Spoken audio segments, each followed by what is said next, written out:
This episode of Limit Break Radio is made possible by our generous Patreon donors, including Marcelin Wolfkrone of Balmung, Dexboost of Cactuar, and Destriant Zilius of Lunarcry on Sargatanis. Thank you so much for your support. If you want to support Limit Break Radio, visit patreon.com/limitbreakradio.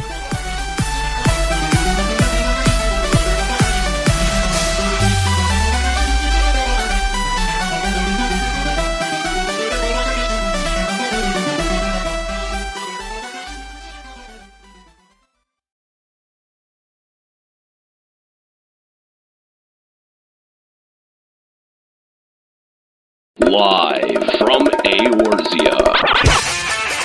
Limit Break Radio.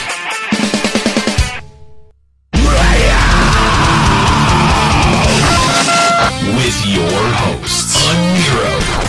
Up here he is, Grumpy Bear, Mr. Salty that he didn't get a date to the dance. Kahlo.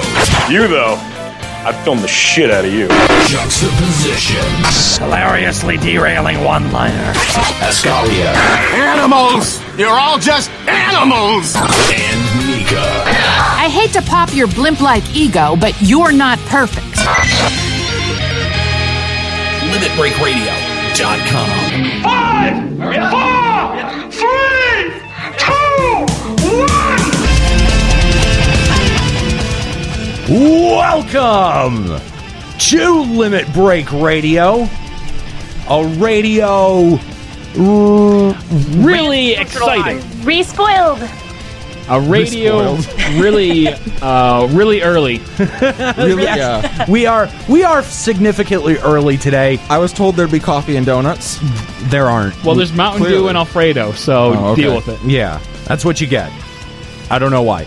Welcome to the show, episode number 25. Yes, we are a little bit early here today on twitch.tv/limitbreakradio. I'd like to thank everyone who's joining us live right now. And if you'd like to join us live, if you're listening on the podcast, head on over to twitch.tv/limitbreakradio. I really want to especially thank any West Coast viewers that are hanging out and checking the show out right now. You guys are troopers. Holy crap! I don't know if you're just early risers. It's 9:30 in California right now. I can't remember the last time I was up by 9:30. You should only get up that early when I have to work. Yeah, 9:30. No. I was gonna say, me and Juxta woke up earlier the day because we actually went to the gym to work out, and when we got back home at like 9 o'clock, I kind of looked around and I'm like, what do people do this early when they don't have to work? And I went back to bed. You guys are awful. So welcome to the show, episode number 25. We are, of course, live from Eorzea. Let's kick it over to the studios. We're hanging out in the studios. If you'd like to join us, of course, you can at our house. I don't know what the hell. Hey, Aniro. What? We've got a guy who's tuning in from Hawaii. It's 6:20 in the morning right now. Oh, my God. Welcome. Special shout out to you. Wow. What a fan. Either that or just a very, very early riser. I don't like this show enough to tune in that early. No, By the way, we're in Lavender Beds, Ward 2, Plot 11. There you go. If you'd like to join us live for the show, you can do that. But thank you for tuning in live. And you know, if you are tuning in live right now, maybe you've been over to our website at limitbreakradio.com. Is it different? Maybe you haven't. It is significantly different. We have a brand new design. We mentioned it on the last show. Well, it is live now. We have made it a reality. And actually, you, dear Patreon donors, have actually made this possible with your gifts at patreon.com/limitbreakradio. It's an all-new site. It's got a HTML5 player as opposed to the old Flash player, which I don't know. I don't know why it's taken us this long to step into 2010. But yeah. I mean, to be fair, like, it really actually took like not that much effort, and it went really quickly. The site redesign. Did it really? Yeah. I hardly even noticed. I bet you guys wouldn't. That was my labor of love over the past week, has been getting that set up and ready to go. Not everything is totally up to date there, but please head on over to limitbreakradio.com and check out our new design.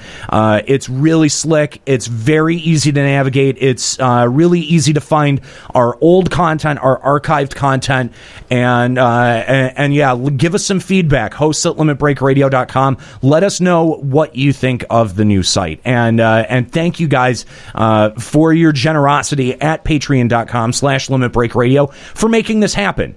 This could not have happened without you. And so we thank you very much. And so, it's live for everyone to enjoy. And, actually, I think one of the coolest new features of the website is the Twitch integration. You can check out limitbreakradio.com and easily tell if the channel is live from any page on that website. And in fact, if you go to any page except the front page, almost any page, you can find a little widget that will show you how many people are listening and what the stream title is. So we invite you to explore the new website over at limitbreakradio.com and let us know what you think. So that's what's been going on in terms of Limit Break Radio stuff, and why I haven't been logged on or been streaming very much. I've been. About how many hours did that take you? Like a couple, like 2? No, I would say, I mean, it took a good, first I had to put the design on have that on its own separate server away. Like I wanted to have everything set up and ready to go so that we could do the transfer, do the new design, put that in place in a single night, which you guys, you streamed and unveiled, Kahlo and Juxta, streamed and unveiled the site on Friday night. When we were updating the servers. So, I mean, I don't know. It took 5 or 6 sessions. I had to edit nearly every post in there to be able to fit the new format. Juxta did 10 of them. Yes, yeah, Juxta I did 10. You did 10. So, you're welcome. 10 of how many was it? 915? Yeah. You know what? Yeah. I did 10. There were a lot. How many did everybody else do? None. Exactly. There we go. None. He did 1,000,000% more than we did. But the other cool thing that the new website has is it's got a blog feature. One of the big problems with the old website was that when we would want to sort of use it as a blog and post something, it would push down the episode content, and you want that right there if somebody's coming to limitbreakradio.com. And the nice part is that the blog acts as a blog, and so the blog posts on the front page are right there at the bottom, and the blog has its own portion of the menu, so it's easy to find. And so if you want updates about scheduling, or if you want to know our thoughts on something, on a thing we blog about, rants, musings, videos we like, X-Men, funny pictures, X-Men. meme pictures. I don't know. X-Men. Why Does X-Men? nobody read X-Men? Oh, I see. You were setting up that drop. I see now. Okay. So X-Men, I guess. Doing your job efficiently, Juxta. Sorry. No, it's really hard to work that one in. Okay. You found 2 scenarios where it's worked pretty well, and I think that's a commendable cause. Oh, I don't know. I think he had to go pretty far out of his way to make that one work. Especially the first time that he did it. Come on, that was a Hail Mary. Hey. You douchebag. That really was a Hail Mary, wasn't it? It worked, though. I caught that football, and I ran it down into the goal line, and I got the only reason it worked is because Nero made it work. Yes. So he saw you running down the field and was like, you know what? All right. And he tackled the safety, and then hold on. What is going on here? We're talking about sports balls. Yes, I know. Hence the confusion. Look. It's a day for firsts because.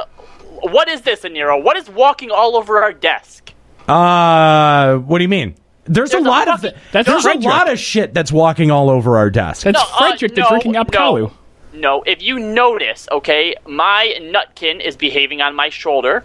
The red panda is sitting on Juxta's shoulder, being fine. And It's your not. fucking duck, your fucking ugly duck is just walking all over the damn desk. My ugly duck is awesome. Speaking of which, It's not what very the ugly. hell? What is with this mess here? Pick up your erotic fan fictions and get them out of here. We have a show to do. Well, we abandoned the studio for a good, couple of weeks, and when we're not here, shit piles up on the desk. I mean, Who the hell is moving into our studio? You guys aren't picking up after yourselves. You're leaving show notes and It's intern everything. work. Oh, Leave it for the intern. Oh, I see. I Yeah, see. yeah. Leave it for the intern. Who's the intern? I don't care. The intern is The the ugly intern. duckling. I think, Juxta, you might be the low man on the totem pole. Nah, Yeah. I'm the accountant, okay? I happen to be a kick-ass accountant. What do we got number 6 over here doing? Don't you have a drop for that? Yeah, why did you say the drop? Because I don't actually have the drop in here. When would I ever use that drop? Right there! Right now. Right the fuck now. Well, I don't have it. Oh, my God. You're the worst. Why? Oh my God! Why do we pay you money? Why do you handle money? I don't. Oh my God! Did I just blow your mind? No, you didn't. Did I just blow your mouth? Oh my God! Good Lord! Raising. It is too early for this. Anyway, so coming up this week, in a couple of weeks actually, we've got the 2-year live stream that Square Enix is hosting. This is really the only piece of news outside of the stuff from Gamescom, the very little that we got from Gamescom, and kind of disappointing. But Yeah, it's not even any actual concrete stuff. It's just like... Yeah, it's a lot. Please look forward to it. Yeah. Well, I mean, they're not going to give it to us right now. I mean, what's Gamescom, really? I didn't even know it was a thing. I do. It's always been a thing. It's the Yeah. Game Expo in Germany. It just came out this And year? it's awful. I'm sure that they are holding back a lot of their information for this 2-year live stream. Anyway, that's going down Saturday, August 22nd at 11 p.m. Eastern. It's going to be available on Nico Nico, Twitch, and YouTube. The live letter, which is, of course, the most important part, that's going down from 12:30 p.m. to 2 a.m. Eastern. And then there's another thing, the other really interesting thing. I mean, there's a bunch of stuff that they're doing for this. But the other really interesting thing is the lore lowdown. That's going down from 2:30 a.m. to 3:30 a.m. I'd say that sounds like something that like a name we came up with, but I think we'd have been more clever than that. The lore load. I think that's a pretty good name. The lore loaded my pants. Yeah, that's probably what we would have come up with. Never mind. Real mature. Comment rescinded. Real mature. So, if you haven't made time or if you didn't know about that, put that on your calendar. That's going down again Saturday, August 22nd at 11 p.m. Eastern. Of course, we'll be watching that, and we've got a show scheduled for the very next day. Our show is going to be later on in the day, probably around 7 or 8 p.m., because... And a really cool thing is because they're actually going to host us during the thing, so we'll be part of Square Enix, and it'll be a great, wonderful thing. We can only dream. That's actually not why. The actual reason why we're going to be so late that day is because I live on a river. Oh. And he lives in a van down by the river. In a van down by the river. No, I live by a river, and there's going to be hydroplane boat races that day, and those are super loud. I don't know if you've ever been near those, but they can be very, very loud. And so we do not want to have a very noisy stream or show that day, and so we're going to be going live around 7 or 8 on Sunday, August the 23rd. We hope that you will join us for that. I just like to think there's this contingent of fans who thinks we're always making up excuses, and they're like, "Oh, listen to to the one they got this time. Hydroplane boat races delaying the show. No, that's actually true. So, that is true. Let's talk about the very little tidbits of stuff that we got out from Gamescom this year.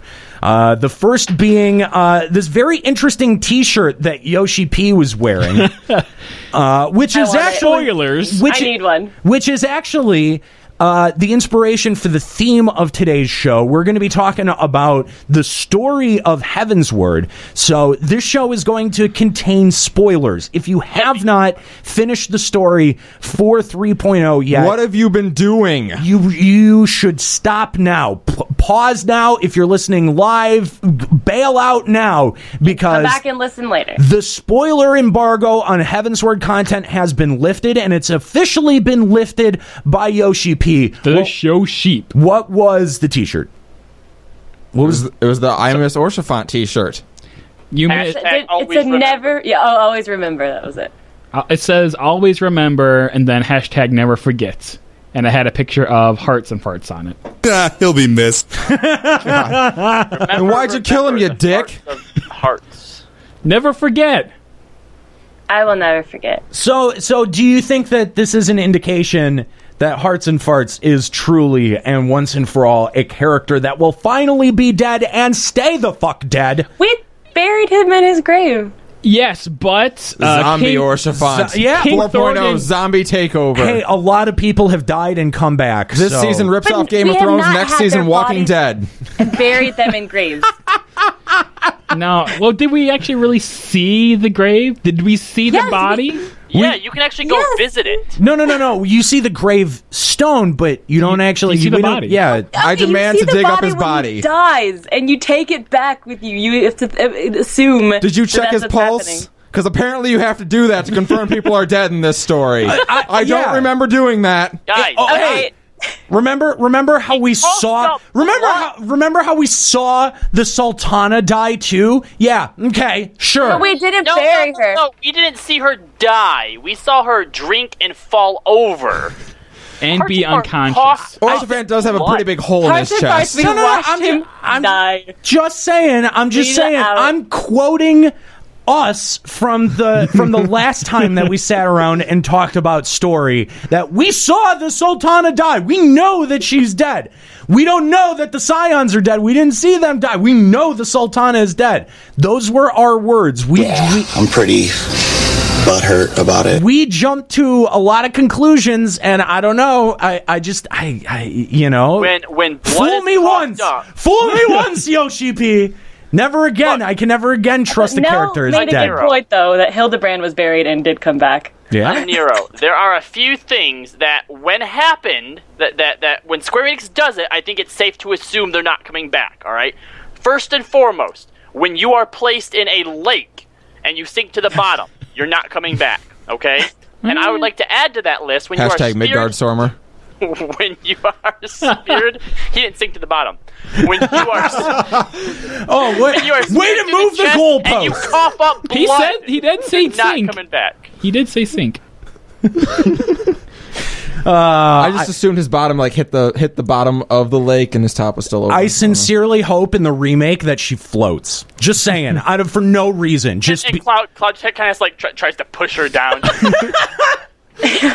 Just arbitrary change. It's a fantasy world. It's fantasy water. Different rules may apply. The density in that world may be different than our world. This is that famous breathing water so much about. She wasn't dead. Anyway. Yeah, like in freaking FF10, they can breathe under the water to play Blitzball. You can totally be buried in water. It's a thing. Okay, I'm just saying King Thoradin, Hearts and Farts is gonna be rezzed by King Thoradin as the 13th Knight of the Knights of the Round. Because why not? We're just making shit up. Primal. So now you have to fight your best friend Hearts and Farts. How will you do it? Whoa! Let's not go throwing around terms like best friend. Okay? Come on. They seem very determined to that your character was really close with them. With the Hearts and Farts. If not, then my character cries over nothing, because good lord. They They did a good job making your character look sad, by the way. Anyway, Who didn't like Hearts and Farts? You know what? We're still in the Gamescom section of the outline here. We jumped the gun. We jumped the gun a little bit here on the story discussion. All right, so let's roll this back. Hold on, we're still in Gamescom. I'm sorry, I thought it was garbage. It is, but it's still something that we need to cover. So, damn contracts. So Yoshi P coming out in the Hearts and Farts t-shirt lifts the embargo on spoilers because he is Yoshi P, and we must follow his lead. If you kill him off, are you allowed to mourn him? I'm not sure. Like, are you allowed to miss Hearts and Farts? He's the one if you're who the one who offed him? Like, it's like murdering someone and going to their funeral and be like, yeah, he was a great guy. I don't know. I miss him. I wish he was still here. Like, yeah, I'll bet you do, asshole. Escalia, we are trying to talk about Gamescom. This is important stuff. Gamescom? I am talking about Gamescom. Gamescom. Whatever. With an M. Wait, what's the com stand for then? Is it what, Games Communication? Games Commercial. I'm gonna go with Community. Games Kami Senna. This is a really good derail, guys. That's what we do. Are you new to the show? So let's talk about these gold saucer editions. Coming edition. Yes. There's a big event in scope to Triple Triad and Chocobo races. Flying races. Oh God, no! What? Really? Okay, make it worthwhile. There's no point in doing these stupid events. Yep, I literally hate have gold done saucer. them 2 times. Hold on. Just to clarify, because Nika came pretty quick with that point. In the actual article that this was quoted from, those are two different things. The Chocobo races aren't going to be the new big event, but they do want to make an event that is as big in scope as what Triple Triad and Chocobo Racing is. Something all new. Oh. And then they also have the idea that they would like to make a new instanced area where flying chocobo races can take place. Two separate things. I mean, I'm definitely kind of interested what the big event is that they've teased. Gambling. I mean, clearly snowboarding. They've oh God, no! You have to snowboard and play Triple Triad at the same time. Or the submarine game. Everyone loved that one. I mean, they've already talked about Blitzball, but do you think? That was going to be my question. Is do you think that they're going to be pulling from Final Fantasy history, or do you think that they're going to be creating something unique to Final Fantasy XIV? I think with Triple Triad and Chocobo Racing that you've kind of covered, your bases. You kind of covered your bases in terms of like some of the more popular side quest stuff. Blitzball. I don't know, man. Blitzball is so unique to FF10. But Yoshi has mentioned that he would like to include it if it was possible. I think I would like to see something original. They should do turn-based Blitzball. That'd be really great. Hot and Cold from FF9. No. Yeah, that was so much fun in 11. I hope that comes back. I hated that. Exactly. I liked it. You would. They have Chocobo Hot and Cold, and it's called Aether Currents. But there's no time limit for that. There needs to be a time limit. Please add time limits to Aether Currents. Add your own time limit. If you don't get them within 3 hours of entering a zone, they're gone forever. That's just reroll your There's character. some that you can't get right away. Well, you better get level quickly. Get good.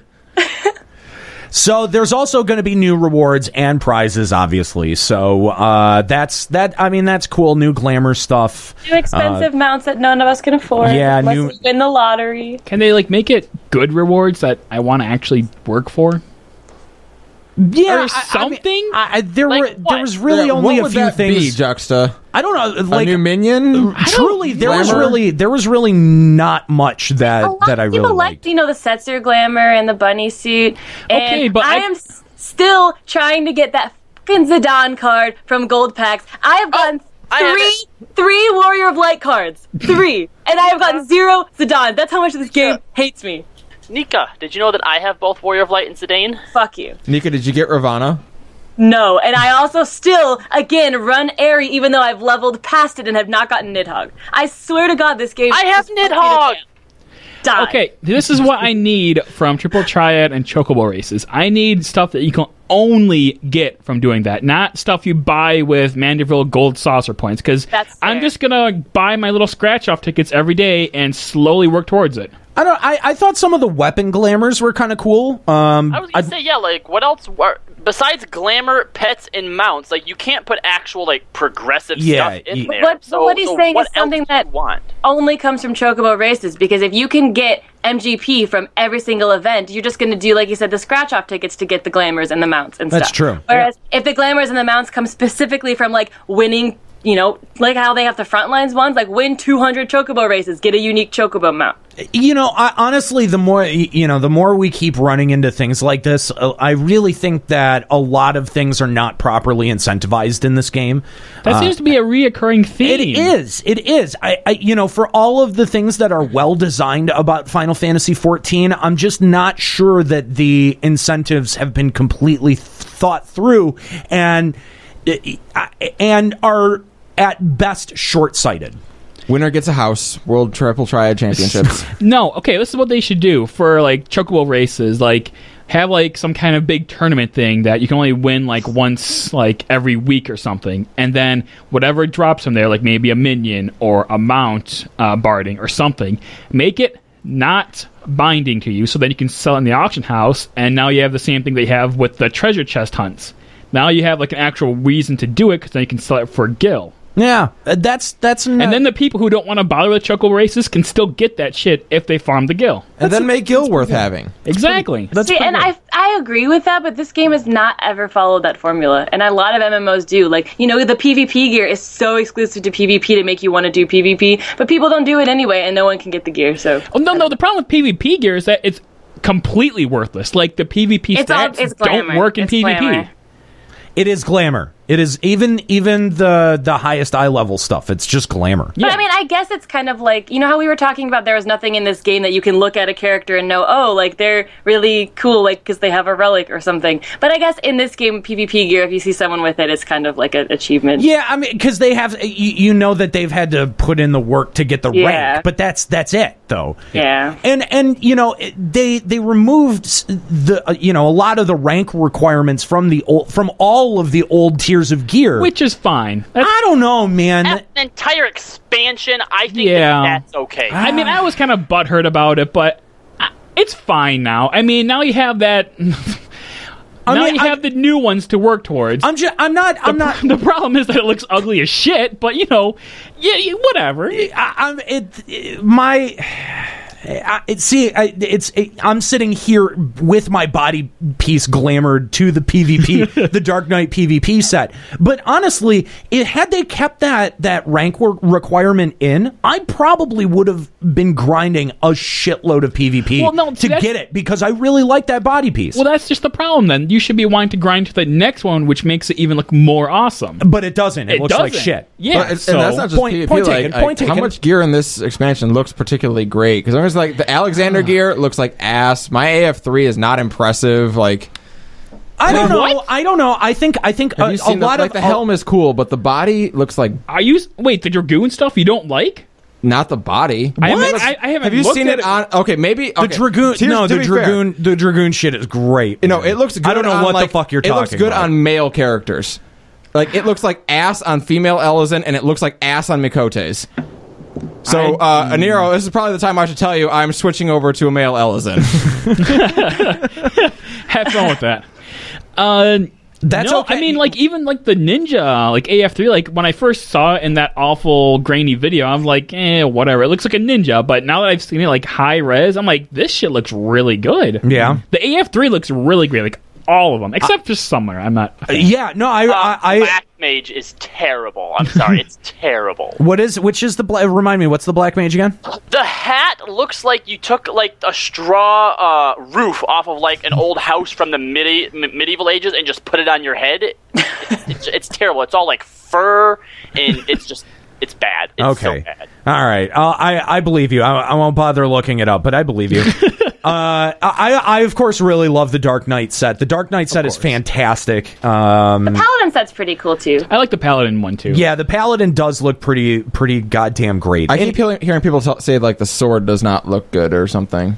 Sword? The Paladin sword or Dark Knight sword? Maybe it was the Dark Knight sword. I like the Dark Knight sword a lot. I got it, but then I glamored my sword back to Ramu just because I feel like everyone's going to have it for a while, and again, going all back the to Ramu weapons are awesome. Yeah, all the Ramu weapons are pretty awesome. yeah.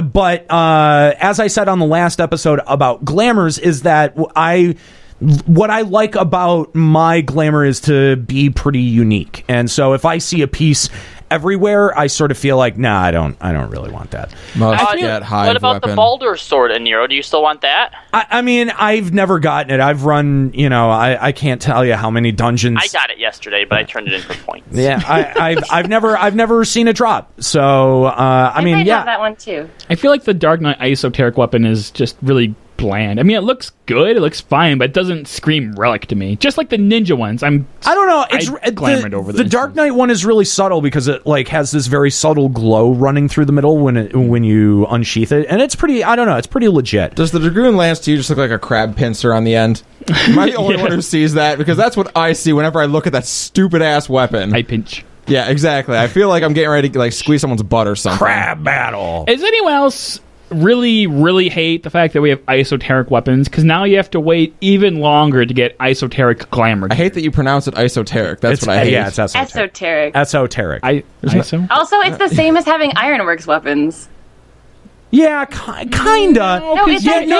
No. That's legit because you had to spend the whatever points on and the literally Rowena's the tokens. poetics, and literally every single esoteric point number is the same as esoterics. The weapons are the same, the body pieces the same amount. Except you had to get the tombstone. Yeah, there was a bit of gating, which was at first only in second coil, and then they put it into tower. Crystal Tower. Yeah. And they weren't available as right off the bat is what these ESO weapons are. Exactly. Right, yeah. So, Nika, why don't you tell us about the Moogle quest? That I've already killed and drowned them all. But now they said that I swear to God, those Moogles. You sound like a the worst psychopath. parents on this entire planet. That they're going to get rid of. I don't know if that means they're going to actually remove the Moogle quest, but I think they want to change the type of Moogle quest to different types. So no more of that, 5 Moogles are missing. Please find them all in the tiniest little cracks in the deepest realms that you could never find and kill yourself. It was horrible, and I hate it. And so they want to go forward, and they want to focus more on having a good story more than just tedious finding shit. And they want to have a variation. For example, something like you have to sneak up to the top of a building in an area and jump off of the highest building to win the quest or something, or sneak around without being noticed by anybody. Self quests? Yeah, self quests. Like mini quest type of quest. Well, okay, I don't count that. It's not the same thing. I'm thinking stealth, more like MGS style. You can't let an NPC want to add more see you. variety to it. Than just go find them again. Yeah. Now find more. So wait. Are they talking about going back and editing the... No, I think they're saying moving forward, they want to not do the this person's lost, go find it type of quests. And we're talking about the Moogle specific the Moogle quests that they start in the cities, and we're not talking about the Heavensward Moogle quests that start in Mogholm, right? No, I think those are the type of quests we're talking about. Oh, really? Yeah. Because go find your 5 people. Actually specified. When I first read it, that's what I was thinking was the Postman Moogle quest. Yeah, that's what I was thinking too. I think that those are just all cutscenes. I don't know if there's actually... I've never actually done any of them, so I don't know if they would be tedious cute. or boring. There's cute little storyline that gives you some story to the characters who live there. Yeah, it's mostly cutscenes. Exactly. So I think that's what they're saying is going forward, besides just a good story, they also want there to be variation in what you're doing, so you actually feel like you're doing something and you're actually having fun. Yeah, so I'm pretty sure this is referring to the Mogholm Moogle quest, simply because in the last live letter they talked about how overboard they went with the Moogle quest. So I'm pretty sure, literally, there's 20 million Moogle quests where 5 Moogles get lost, and you have to fly to a random part on the map and find them in the most hidden corner, and you can't find them because they're so tiny and hidden underneath things. And I don't know, but I think... No, have you done them all? Yeah, you haven't done these. Have you done them? This fucking Moogle plague spreads. The Mogholm Moogle Yes, quest. I've done every Heavensward. One. Yes, all the Heavensward quests. I all wanted of them. to see a cloud? myself. Yes. All of them. I did them in the course of leveling to 60. So did all of them. I did all of them, and it was the worst experience of my life. It wasn't that bad. It was horrible. Do you remember them? A little bit. You don't remember them. Every single time I was like, okay, I have 7 green check marks on my map. There are no more quests. Let me turn them in. 7 turned into 21. God, they were not that bad. They were that bad. No. They were that bad. They were that bad. I think, Nika, that you're looking at the Mogholm quests the same way that Juxta was looking at all the ledges in the Dravanian Oh my Forelands. gosh. Chill out, okay? No, you guys. And it was a lot of, like, there maybe not have been as many as you think, but, like, if you can't find that one little fucking Moogle, You could it be takes stuck on it 10 for, like, 10 extra minutes. minutes that it shouldn't have taken you to do a find and search quest. 10 minutes to find a Moogle. It did. Oh my god! Like the one with that big circle ruin with the multiple floors, and you had to fly up and down and up. Oh my You have to god! check every single fucking pillar, and it ends up that there's like a little tiny fucking nook that Yeah, there's a goes to tiny the little left. nook in the back that you didn't know was there. In Racevalger's lair. Yeah, that wasn't that bad. They were. I don't know. I feel like I spent guess so long flying around looking for fucking Moogles, and I'm like, they were who not that let bad. their baby Moogles wander away from home by themselves, and then summons the Warrior of Light to go find them when it's their fucking parents' job? Like, that's not my fucking Shitty job. Moogles. So Nika, But all those quests could be handled just by, like, take the area that the Moogles can be found in, divide it into 5 even areas, and there's probably a Moogle in each of them. No, No. it didn't work that way. I think that Nika needs to get good, guys. Okay, that's what I'm hey. hearing. Look, Aniro and Kahlo, I'm not the only you one that guys has are the this wrong problem. ones because even Yoshi P says that maybe went overboard. So you know what? Me and Nika are right.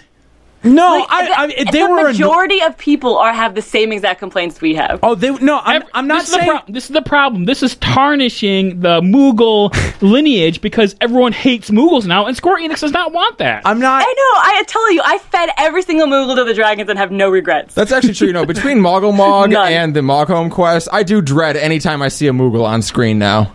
Look, I'm not saying that it wasn't annoying. It was definitely annoying, but it wasn't nearly as bad as people were complaining about. I was so prepared for it to be absolutely endless, and I was like, oh, that was it. Like, by the time I was at the end of it, I was like, oh, come on, that was really not that bad.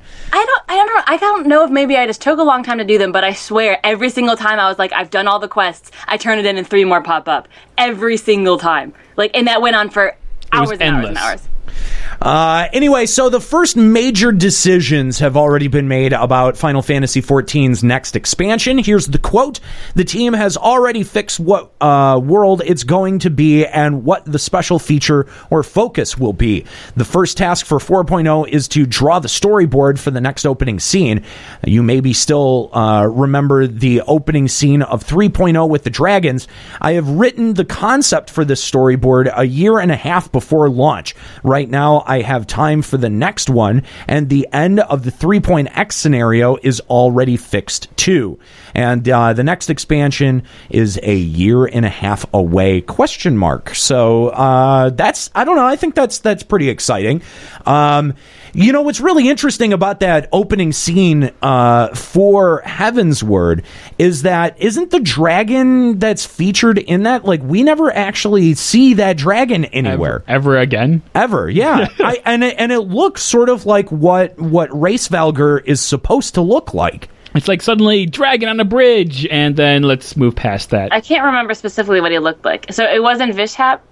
There is a shot. There is giant. There is a shot of Vishap in there, but there's another dragon that appears in that's attacking. It looks like possibly the entire brood of Racevalger. So it might even be something that we see in an Echo flashback later on in 3.0. That would not surprise me in the least. So there are a lot of questions surrounding Racevalger and the remaining sons of oh God, why am I Midgard Sommer? Thank you. That we haven't seen or been named just quite yet. So there's definitely still some interesting story tidbits that we have to uncover. Is it safe to assume, like, Nidhogg's minions and whatnot are going to be this run of, like, well, maybe not, because they're already established icons, but, like, are we going to see, like, primal-esque battles that are going to be against the other sons of Nidhogg? You know, I thought about that for a minute. I actually think that the primal fights, I think primals will probably end up shifting to icons and will be worked into the Warring Triad, whatever that ends up being. So what would an example of an icon be? Are they just going to introduce them from nowhere? Well, Ravana and Bismarck are, right? No, those are primal. No, those are They're primals. definitely primal. Oh, okay. What's an icon versus a primal? Well, the icons are the three the Warring Triad, right? And they're supposedly older than primals and predate primals and are stronger than primals. Was Bahamut considered an icon? No. Bahamut's a primal. Bahamut was a dragon and then became a primal. Yeah, after he was after he an died. elder primal. So, and technically, as we learned from the story, that primals aren't even like real creatures. They're just made up from the wishes and dreams and hopes of people gone bad. Right. They're Tituses. So like primals, basically they are Tituses brought back and being like gone wrong with all the energy and wishes of people. Yeah, that's kind of close. So I feel like maybe Acons are the actual things that existed once upon a time back when Eorzea was in like its primordial form or something like that.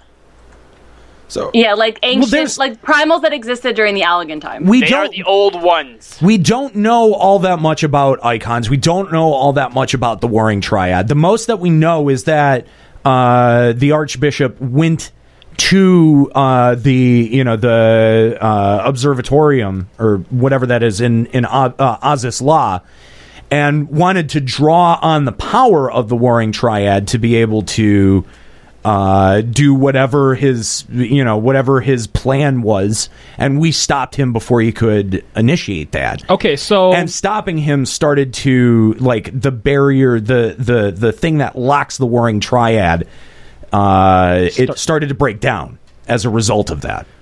All right, so the Garuda, the Titan, and the Ifrit that we fight, those are primals. Those are like the Titus ghost apparitions. Well, and we saw those, but the Garleans, Van Belsar called those guys icons. So way back when Garuda and Ifrit were actually themselves, were those icons then?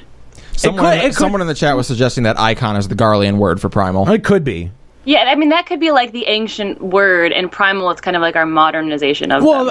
I'm pretty sure the Archbishop also named them as icons as well. Yeah, so this year and a half away from the next expansion, question mark. Yeah. Well, we knew about Heaven's Ward about 6 months before launch, a little bit more maybe. Well, we learned about it October at FanFest, and it launched in June. So, but we knew that there was a 3.0 that was coming. We did know that there was a 3.0. So, on that timeline, we're going to be like, what, about a year from now we'll be getting the big word on it? I would say that we would probably start hearing story stuff out of Square Enix maybe a year from now. This Episode is my 78 of Limit dream. Break Radio. Spoilers for the story. I'm hoping at the 2-year anniversary live stream, they announce a FanFest for next year, and then they announce the expansion at that FanFest. Because they did announce FanFest at the 1 year. Yeah. Celebration, didn't So they? that's my headcanon, and I hope it plays out. All right, we'll see. We'll see. Fingers crossed. I know, Nika, I think you got a lot of people's hopes up just by saying that. Well, including not gonna lie. we'll see. Now, you can go straight to Nico with this. Sure. Yeah. She will field all complaints. Yeah. You can yell at me. You can scream that I got your hopes up and tear me down. I'll take it. So the final piece of information from Gamescom that Yoshi P and Square Enix are still negotiating for an Xbox One port of Final Fantasy XIV. That makes sense because you want your game on as many platforms as humanly possible, and so that would be great. That would add a whole bunch of fresh blood into the community. And I think with the substantial success of Final Fantasy XIV, I think we're at what, like 5 million subs? That's pacing with WoW at this point. Speaking of which, just lost another 1.5 million subs. Yeah, whose overall sub has dropped to now like 5.5 million, somewhere around there. Is there a place we can like look up these statistics? Because if we're on par with WoW now, that's awesome. There used to be, but I'm not sure. I don't know how. There was a guy by the name of Nick Yee that used to track MMO populations, but I don't know. I remember. I remember that. Yeah. I have not looked into his work in a long time, and I have no idea if any of his work is even current at this point. But yeah, there used to be people who track that sort of stuff. But I think at this point, all we can go by is what the what the game company tells us. Decides to tell us. Yeah, which take it with a grain of salt. Blizzard has been down, but of course at Gamescom announced their next expansion, so they'll probably see another surge. But I don't think it'll be as strong as it has been in years past. Everyone on my Facebook that like actually plays WoW is like, another WoW expansion that won't appear in like another 2 or 3 years. Oh, well, that's true. That's true. Although I am kind of interested in the new class they're actually bringing out, Demon Hunter, which should have been in the game from the start. But like Diablo's Demon Hunter, like Warcraft 3's Demon Hunter. Anyway, so that is going to do it for news from out at Gamescom and all of the FF14 news. Of course, we are waiting for the 2-year live stream that's going down again Saturday, August 22nd at 11 p.m. on YouTube, Nico, and Twitch. So if you're wondering what the August 23rd episode of LBR is going to be about... It's going to be about the live letter. Hopefully they will actually. I mean, they're hyping it up. I'm hoping they'll give us a lot of information, but who actually knows? I think we're going to start. This will be the first that we start hearing about 3.1 and what we're going to get in 3.1. Yeah, that's true. Hopefully we're going to get some indication on what future events are going to look like as we move deeper into the 3.0. The 3.0. Expansion, and I think that this is literally the only mention of 4.0 that we're going to get until about a year from now. Everything else from this point out is going to be what's coming up in 3.0, and they just pretty much confirmed that 4.0 is a thing. They're working on it now, and the rest is going to be left up to speculation. I would not expect to hear anything about 4.0 until hopefully FanFest. Yeah. Hopefully FanFest. So if Square Enix seems to be a creature of habit, I've noticed, with some of their update structures. So maybe we can count on... This is one that we can hope stays the same update structure. Yeah. History repeats itself. Let's hope so. So we're going to be talking about the 3.0 storyline. The spoiler embargo has been officially lifted. We are going to...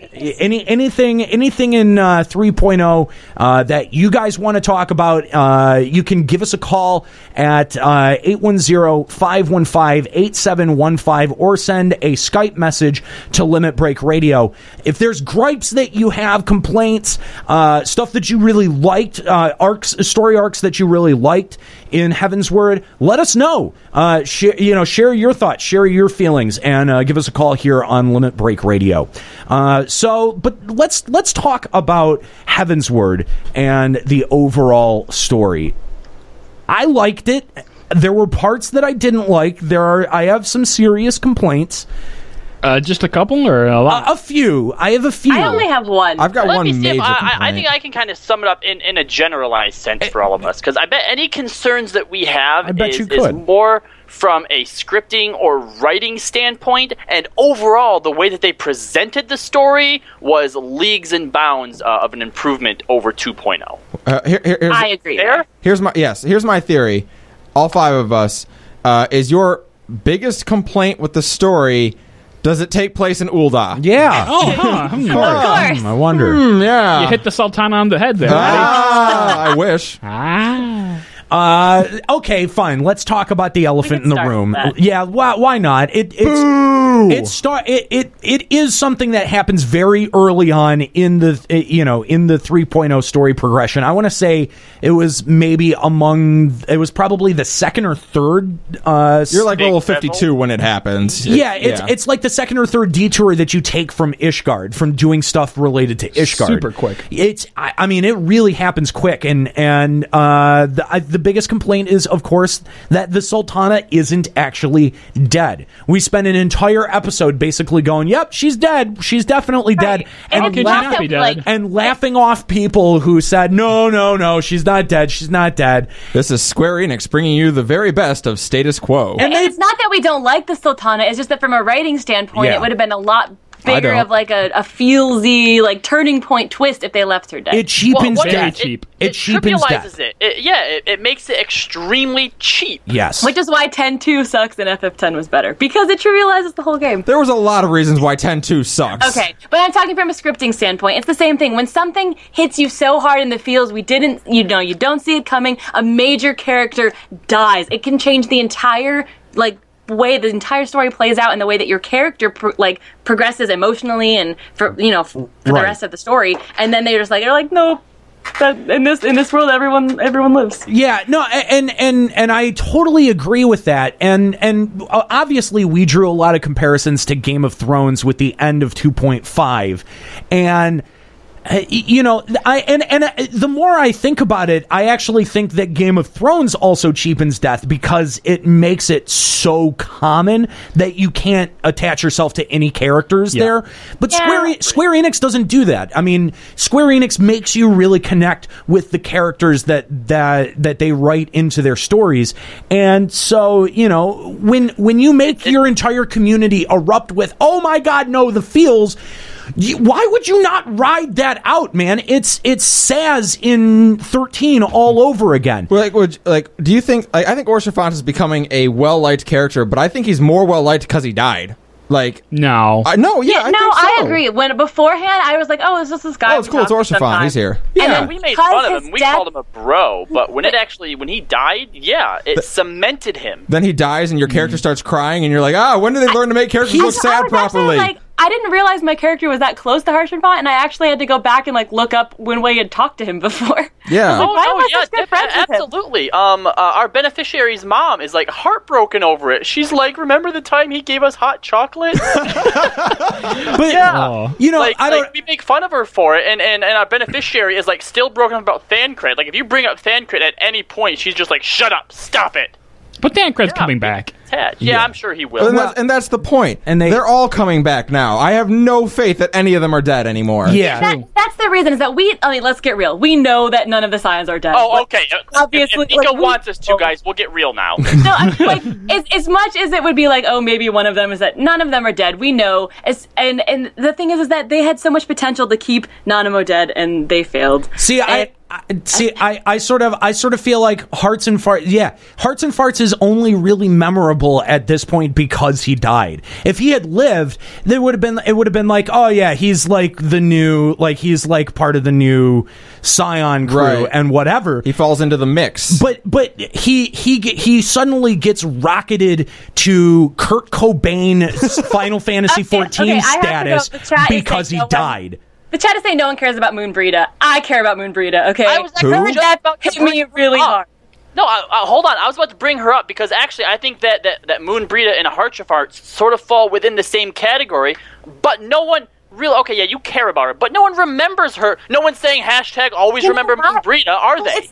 Because she was only in it for 2 patches. She was a really cool character. She was Ephemera who was really spunky. And she there it is. Yeah, there it is. There it is. Okay, Nika, I'm gonna help you. She was all over freaking Yuri Anje. She was really funny. She was the smart, hey, I have all this etheric knowledge and shit, and she could have actually been a big player on the table, and they killed her off. I'm going to agree with Nika. Hold on. She has a point here that I think that Moon Breeda was a better character than Haarchefart. And you say, oh, she was only there for 2 patches. Okay, Haarchefart wasn't actually there much longer. He was just there for patch 3.0, and then when he gave us fucking hot chocolate. Look. I think Moon Brita deserves to be remembered more, but why isn't she? Moon Brita was designed to die. Well, yeah, she was very clearly a red shirt. She was, she was introduced. She was such a good character. Okay, all right, Nika, we get it. We get it. Rogan and lives matter. We get it. Okay, it's fine. Settle down. It's okay. We all remember what's her name. Moon Dicko or something. Yeah, something like that. That entire quest line with Matoya and shit wouldn't have had to happen because Moon Brita has all that knowledge. Okay, all right. Yeah, you racist for Rogadins. I get it. Did we find Nika's trigger? We might have. Again, yes. No. But it's like master race.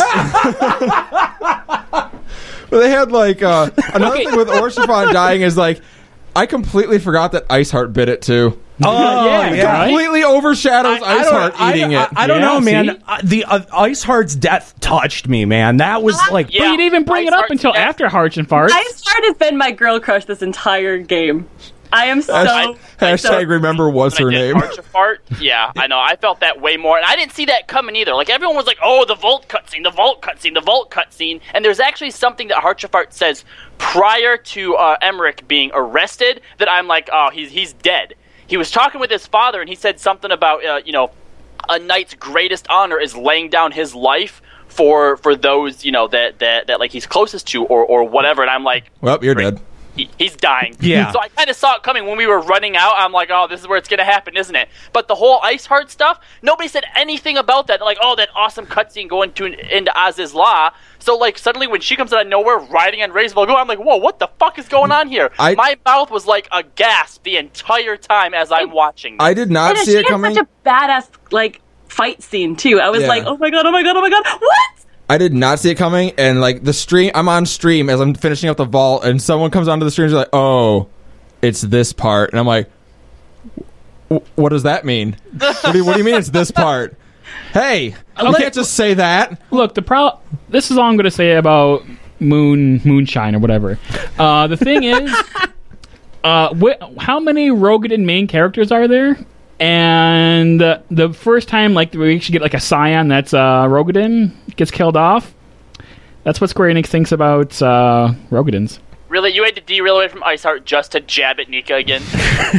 Wouldn't you? I'm going to ignore that. Well, and we have the oh god, how am I forgetting her name? The first female Rogadin character, the leader of Limsa. Merlwib. Yeah, Merlwib is still alive. She's not going anywhere. Merlwib is the reason I joined Limsa. Merlwib's a badass. She's a bamf. Okay, have you done the Armorer quest line? The armor quest? Okay, there's a part, seriously, spoilers for the armor quest line. You have to make armor to see how tough it is. Merlwib literally takes out her gun and shoots both of you to see who's is tougher. I'm like, that's so fucking badass. Like, who's gonna shoot their own people? I'm about to feel like a total asshole. Merlwib's a Rogadin? I thought she was Makote. What? Whoa! You shouldn't. What? You should. Why would you say that? Hang on. That's you've got to be joking. First of all, that's just something. That's just something you keep to yourself. Yeah. Okay? Wow. You don't let that out. Okay. Second of all, you don't let it out in a room full of fucking microphones on a show for Final Fantasy XIV. Why would you even think that? What makes that thought go to your mouth and say this is a good idea to say out loud? Escal, you didn't play 1.0 at all, did you? No. Oh my god. No, not even just that. Like on a show with us. Yeah, you don't. As much as they make fun of me, you know what? Maybe I should admit you don't sound. I thought was a Makote. You don't sound so much like an asshole as you sound like a moron. Yeah, that was a really poor idea. Yeah, don't. Is it just because that she's the Hell's Guard and has that nose? Is that the reason why you? Yeah. That was kind of it. You just keep that shit inside, bro.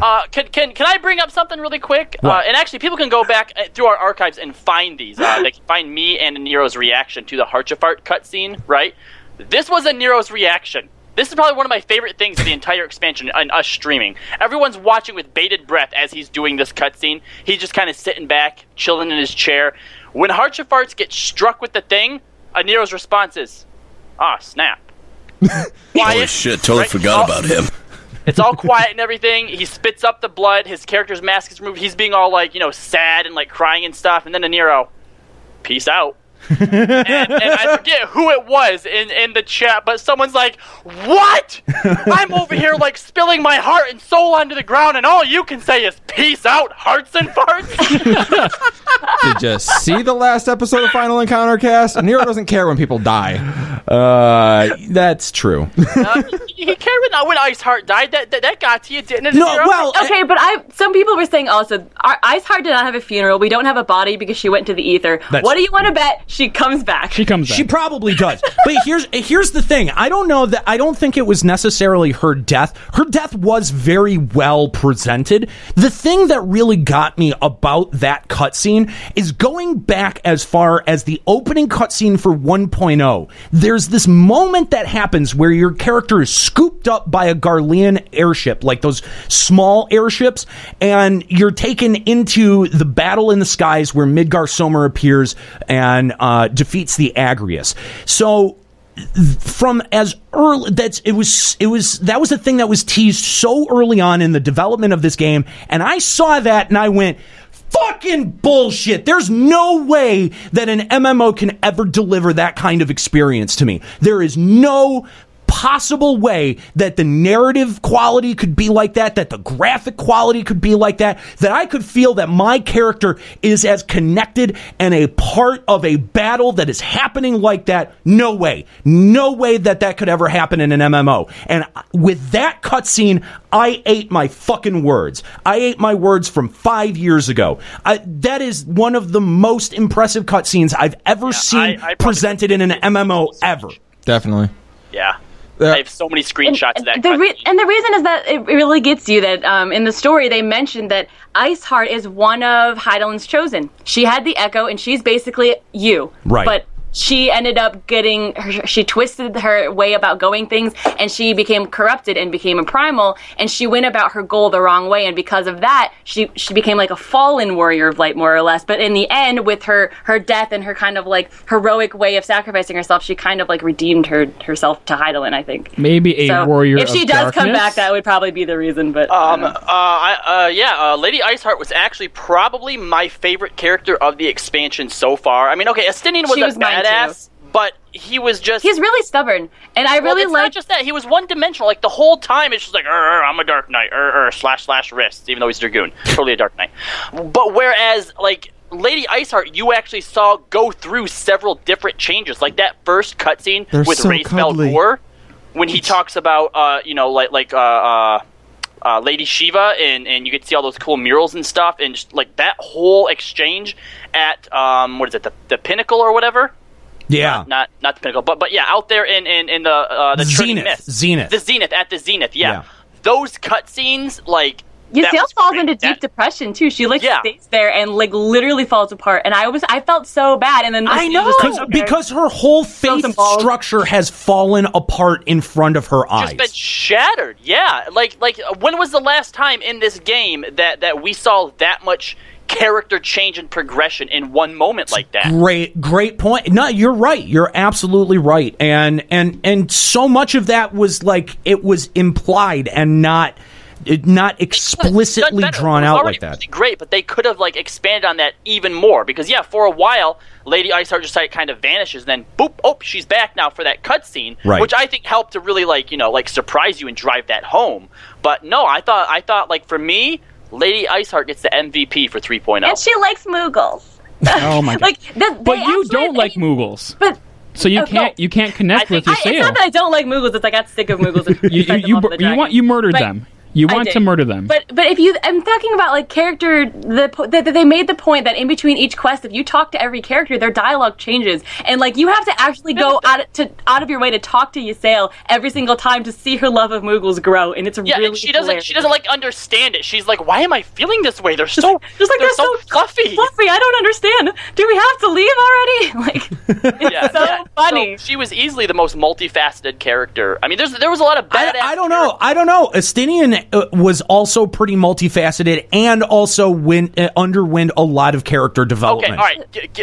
Convince me. He changed into a dragon. That's a pretty big character development. But he changed into a dragon because of his same stubbornness. The entire time, he had the same mentality of, I'm going to get my way the way that I want to get it, and it's that stubbornness that drove him to be able to be taken over in the first place. I mean, now granted, at the end, he did finally, like, get to a point where, like, you know, he sort of accepted Ysayle, who is Lady Iceheart, and they kind of sort of found common ground, but to me, he was still just this dark, broody, emo motherfucker the whole goddamn time. Well, also, we have a caller on the line who also wants to talk about bitching about Estinian. We have Raven Strakar from Cactar on the line. What's up, Raven? Yo, how you guys doing? Good, how are you? Thanks for calling Limit Break Radio. Oh, doing great. I got the Deathbringer. It's antique still, but I actually beat Alexander Turn 4 with my girlfriend earlier this week. Congrats. Yes. Thank you. And I actually love the fight, love the music in both turns 1 through 3 and 4 because it felt like I was listening to a lot of Static X and V&V Nation. Yeah, you know, when the first time I heard it, I was like, oh, this sounds like anything that you would hear played at a goth club. This is the most industrial soundtrack. And then I was like, oh, that sort of fits the theme with Alexander being so industrial. That Turn works. 4's music is kind of a rehash of the melody of Titan, though, if anyone noticed that. It's like the da-da-da-da-da-da-da. Yeah. It's the same rhythm. The music is cool, but I was like, okay. It was like they brought back the Titan chorus line. It has this same sort of vocals, rhythm. Sort of like growly sort of thing that's going on there. I have to wonder if Koji Fox did the vocals for that as well. I think he does a lot of the vocals for. Yeah, and then like Leviathan was actually Soken, wasn't it? I think it was. Anyway, Raven, you wanted to talk about Estinian and bitch about how much of a emo little shit he was? Oh. When I was loving Dragoon in the early part of 2.0, I wanted to kill that fucker so badly, okay?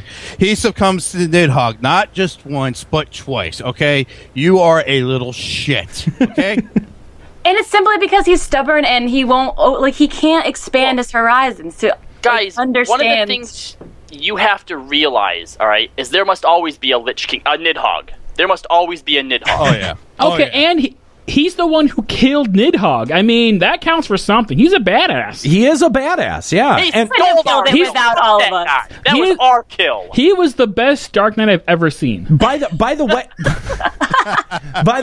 way, if you want to know a little bit more about Estinian and Imric's history together, there is a new series that's leading up to the 2-year anniversary stream called Tales from the Dragonsong War. Very similar to the Tales from the Calamity that we had gotten last year with the 1-year anniversary. And the first story that they put out is a story about Estinian and Imric and how they end up meeting. It's very interesting. Again, I'm just curious, like, Nika, how is it that his stubbornness led him to get changed? Like, the only time he actually changes is when he finally does let his guard down a little bit. That's when he gets taken over. When he stops being an emo brooding motherfucker. That's actually kind of a good point. That's the moment he gets taken over. But I think it's kind of because the entire time he's had his one focus and he's kind of been like, I don't care who I have to step on to get there. This is what I want to do. And his whole purpose is like, I must get revenge. I must kill Nidhogg. And but you carry the One Ring to Mount Doom then. It's not he kills easy. Nidhogg and he still doesn't get taken over.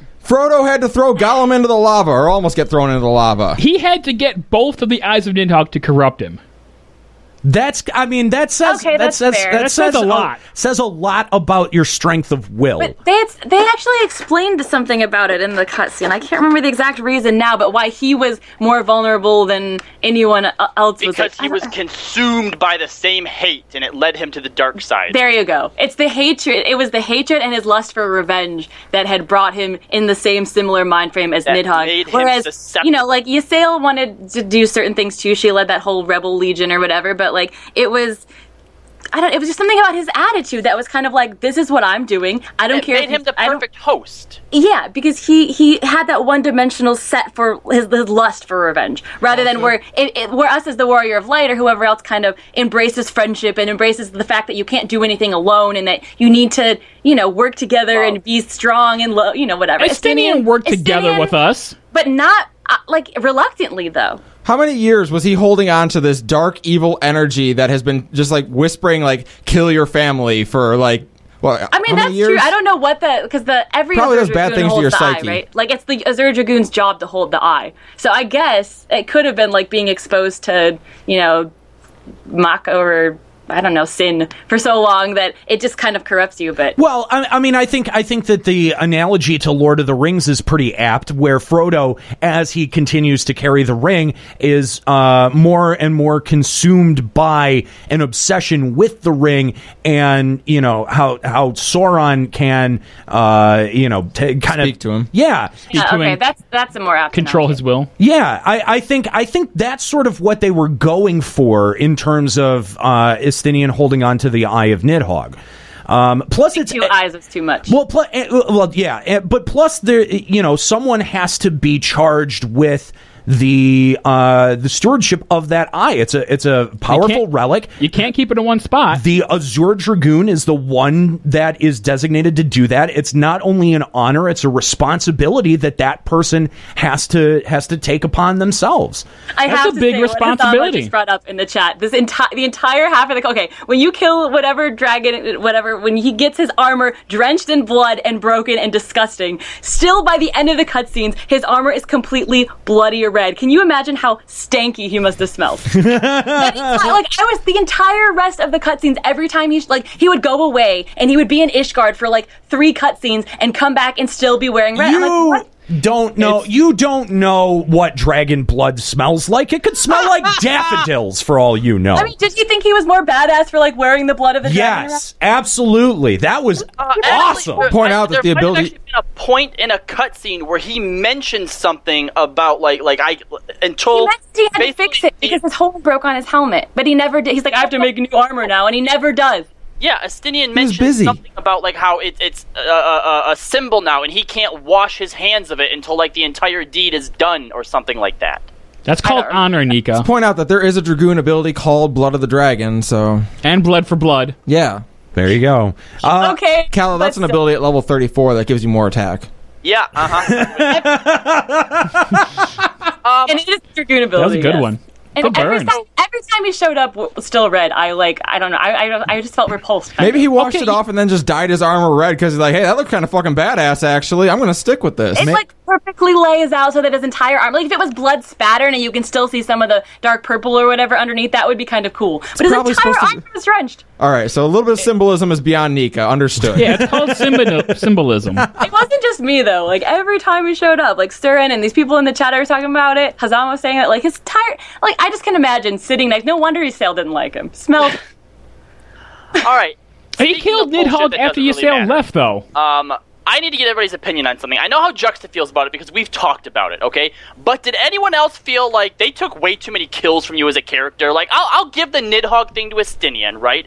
Even though it still pisses me off. Someone, it might have actually been Ascalia was like, that was his kill from the start. That was. Well, guess that what? was How many his. fucking years has he had to get that kill? We were running assistance for that whole thing. There was No, you're right. That one I will give to him, even though it did kind of piss me off a little bit. KS means kill secured. But fucking, all right, hold on.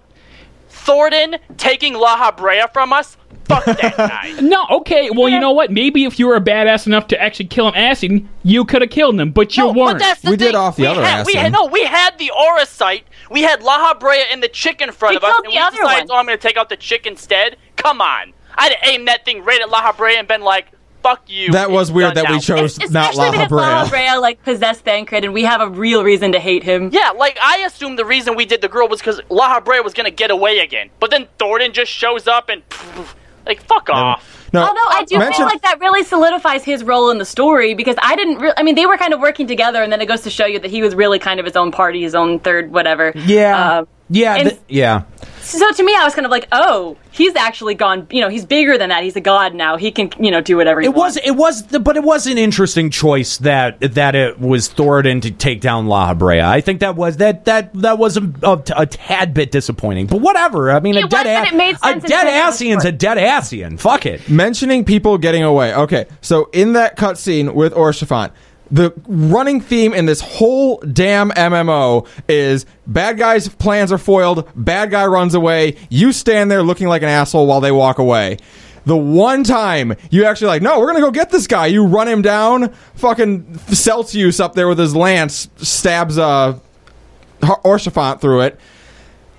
Here's what I want. I want in the next time there's a scene like that where the bad guy's getting ready to just walk away and you're getting ready to stand there, I want your character to like turn around and check to make sure there's not someone standing up on the building with a lance waiting, and then be like, oh yeah, there you are. Never mind, I'll just stay here and wait and watch you leave. Okay, well, to be fair, like, the Knights of the Round are so strong that you have to have like a full party to even like contend with them. So if one gets a fucking cheap shot on you, you're gonna die. That's what I mean though, but we always just like let the bad guy run away. And the one time we actually run the bad guy down, we lose Orshafant over it. Yeah, did you learn your lesson, Ascalia? Exactly. That's all I want is the next time we have to let someone go, I just want some affirmation that there was a guy waiting to kill my best friend when I do. But I wonder if there's some kind of symbolism behind us being the Warrior of Light and never actually killing someone.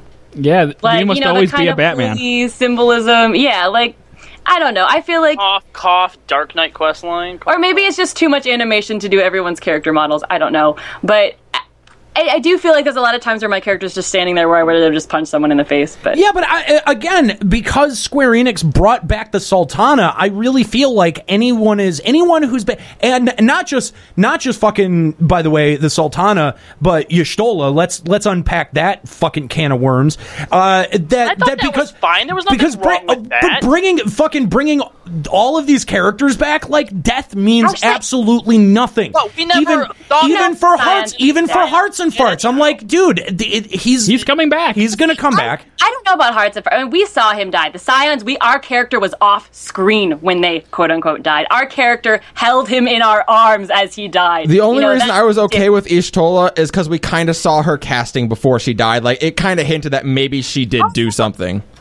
The other ones, they all just kind of died. You know, our complaint when all the Scions, we thought they were gone, and our kind of complaint was we didn't care that much because they didn't build them up as characters. But look what they did with Y'shtola. She got a whole new redesign and a huge backstory with Matoya, and now we care about her. So if they do that with every single Scion that comes back, I am really excited. They're gonna do it. They're gonna do it because hold on, Y'shtola is a special case because she is the poster child of 14. You can't expect that same treatment for everyone because she is in Dissidia. Looking forward to my Ida storyline or story arc that's coming up. Dancred's in Record Keeper too. No, yes, okay, but he's not in Dissidia. And Minfilia obviously will have some kind of story. But I just feel like if they bring back, like Papalymo and Ida, and they have some kind of storyline based on, maybe, I do think they're probably captured somewhere, I don't know. But, like, it would be a really...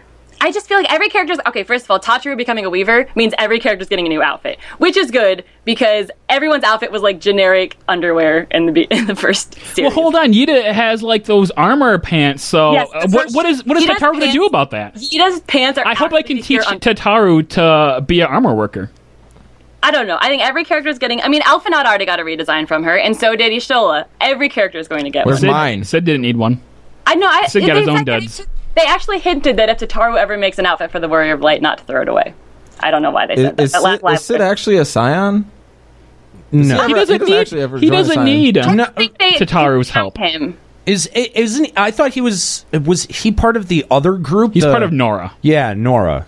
Wait, no, not Nora. What's the one, the brother or the Crystal Braves? No, what the fuck is the one that was charged with exploring the Crystal Tower? That was Nora. That was Nora, bitch. Oh, is it? Yes, it is. Was that an acronym from 13 as well? It sure was. Oh God, moms are tough. That's why I called bullshit on it because I recognized it from 13. So did I. I was like, wait, guys, Noah. Noah is what Noah. That's it, not Nora. Same thing. Pretty close. I got him going. Close. Yeah, okay, Noah. Thank you. Thank you, by the way. Also, okay, I'm going to pull this theory that after the whole storyline happened, me and a couple people in the Raptors Link show really late at night had a theory. We were talking about wishing people to come back to life, turning them into primal. Someone in the chat was saying maybe Shiva would come back as a horrible primal because people are worshipping her. The freaking Harchenfon's family house crest is a unicorn, I believe. What Ixion? primal is a unicorn? Ixion. What if we wished and dreamed hard enough for Harchefon? Whose family would wish and dream hard enough for Harchefon that he would come back as a primal Ixion and we have to fight him? Who's gonna? I could see it. Let's get some crystals. Let's try this out. I could see it. So sad. I don't want to fight Archfond as a primal, but I thought it was a really sound theory, and I wish I could remember who it was in the LBR link show that came up with that. If it was you, please remind me. See, that's the proper way to bring someone back. If you're gonna bring someone back, you have to have like a real reason for doing it, and it has to add to the story or expand on the character. So if they brought Hearts of Hearts back as a primal and an enemy, and we had to kill him all over, put him down, we had to go up against that and face that and deal with that repercussions. That's fine, okay? He's a giant monster with a hole in his chest. When you just bring someone back just for bringing them back, and then it's forgotten for the rest of the patch. Now, granted, we'll probably do more with it later, whatever. But as of right now, yeah, the Sultana being brought back, completely meaningless. Not really sure the reason for it. I feel like the reason they did it was because that was less work than trying to figure out why they would let us back into Ul'dah to begin with. Yeah, okay, I could see that. I think that it might be justifiable if it ends up going somewhere. If the Sultana storyline continues. And I mean, she's stepping down as the Sultana, so right. Well, the entire foundation of no. What I'm saying is that if her coming back wasn't entirely what it seemed, and they brought a bigger twist along with it, you can count on it. I think that would be pretty interesting. Well, I don't know. I don't think that they could. I don't think that they could. I don't know. Teleji has the whole Ul'dah in his pocket now because he has Rauban in his back pocket now because he released him, excused him of all the charges, and he's got the Sultana. He saved the Sultana. He has everyone kind of in his debt. Yeah. Well, did he take over? Well, who had the stake in Cartano? That was the little guy. Wasn't it? No, it was the other guy, the one that died. Teleji. Was that his name? No, who was the other guy? Besides Lolorito and Lolorito. Lolorito's the guy we're talking about right now. Yeah.